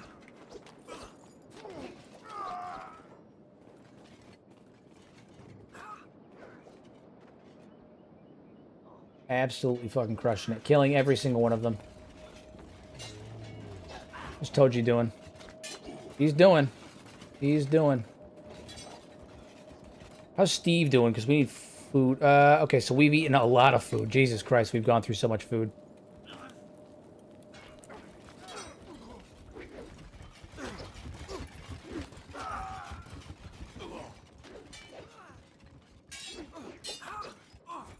This is where Toji has the advantage indoors.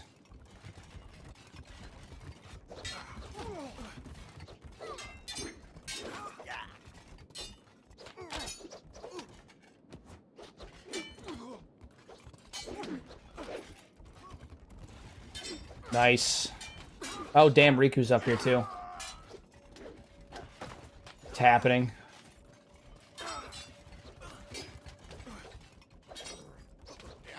Oh my god, can you imagine someone running at you and jumping with that fucking giant cleaver that way, the way Riku just did? My god. Absolutely horrifying. The stuff of nightmare, truly.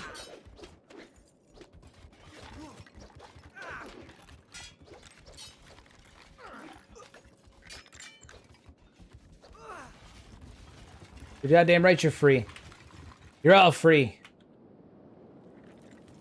Shek's hunger is very annoying compared to other races. Oh, I agree. The Shek hunger is insatiable. Absolutely insatiable. It's honestly really difficult. Let's see Beep fight. Yeah, what's Beep up to? Beep's killing it, man. He's killing it. He's barely taking any damage. He's killing it. He doesn't even have cybernetics. He's just Beep. He's just beeping it.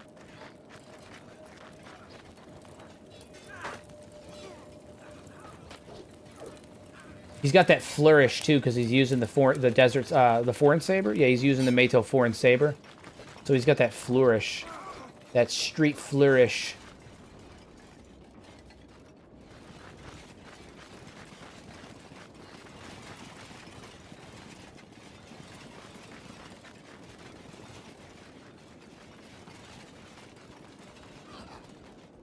Who needs doors? We can just clip through the walls.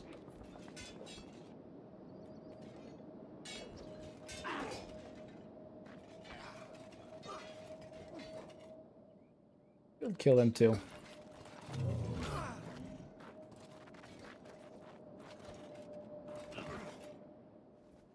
More food. We need that. Definitely need more food.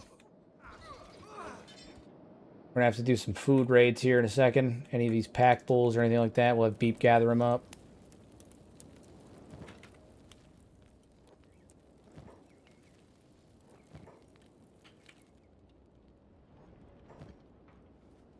Hell yeah, more food. Love it. All right. Material storage. What does that mean? Potentially foods? No, it looks like it's actually just going to be materials. Okay. Send the slaves to a fertile area with new recruits to farm for a steady income for food. Indeed. Indeed. That's a very expensive army that you have in case you lost a fight and get dropped. I mean... This is, in terms of food, this is a pretty expensive army that we have. I mean, these guys definitely require some fucking uptake. Basically, if they've taken on the Shek mentality of they have to raid to survive, like, we can't stop raiding. We have to. We have to raid. We have to keep moving. Good news is, Traders Guild got knocked down, and they had a bunch of ration packs that should buy us at least a good amount of time before we have to get food again. My god. Each of those ration packs will feed everybody for a little while. Good, good, good. It's good.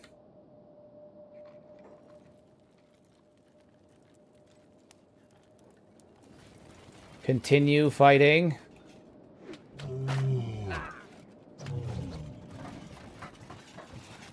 Love a good Kenshi MRE. That's what I'm saying. That's what I'm saying. One day of food, if that. It's touche. Touche. Seto up too. She's moving.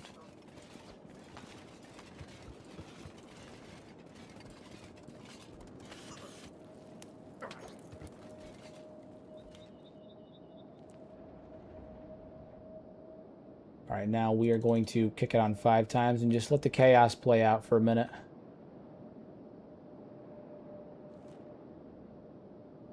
They've got to have some other base of operations, right? Like, someone's got to be running this whole situation here.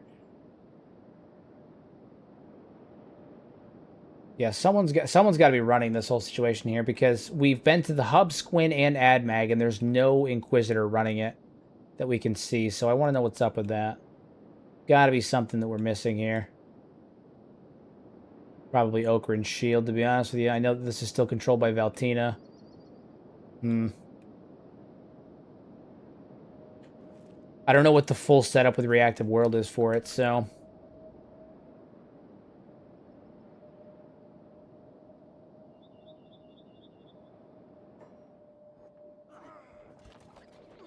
We have killed very many.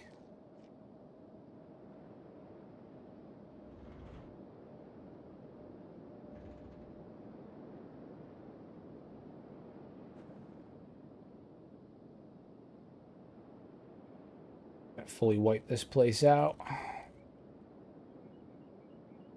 I don't think it's gonna get like taken back by the Shek Kingdom by any means, but there's got to be a way to, you know, like remove it from the Holy Nation's control. There's got to be a way for that.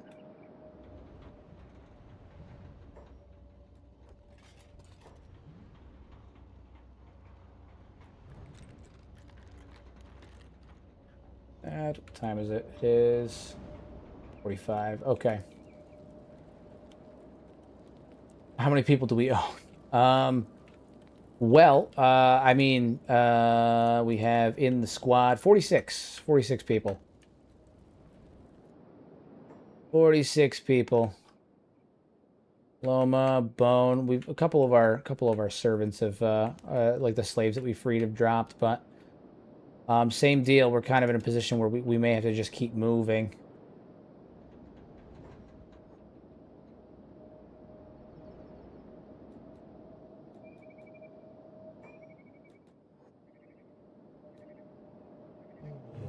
You already raised you guys?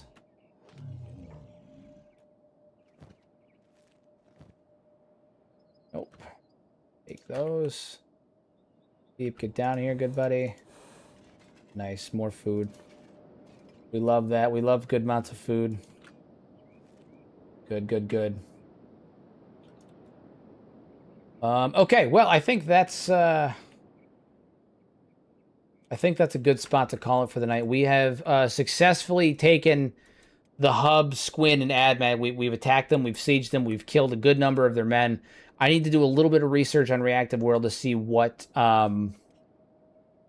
we can do about that. Did some of the prisoners join your team now? Yeah, some of the ones we freed did, yeah.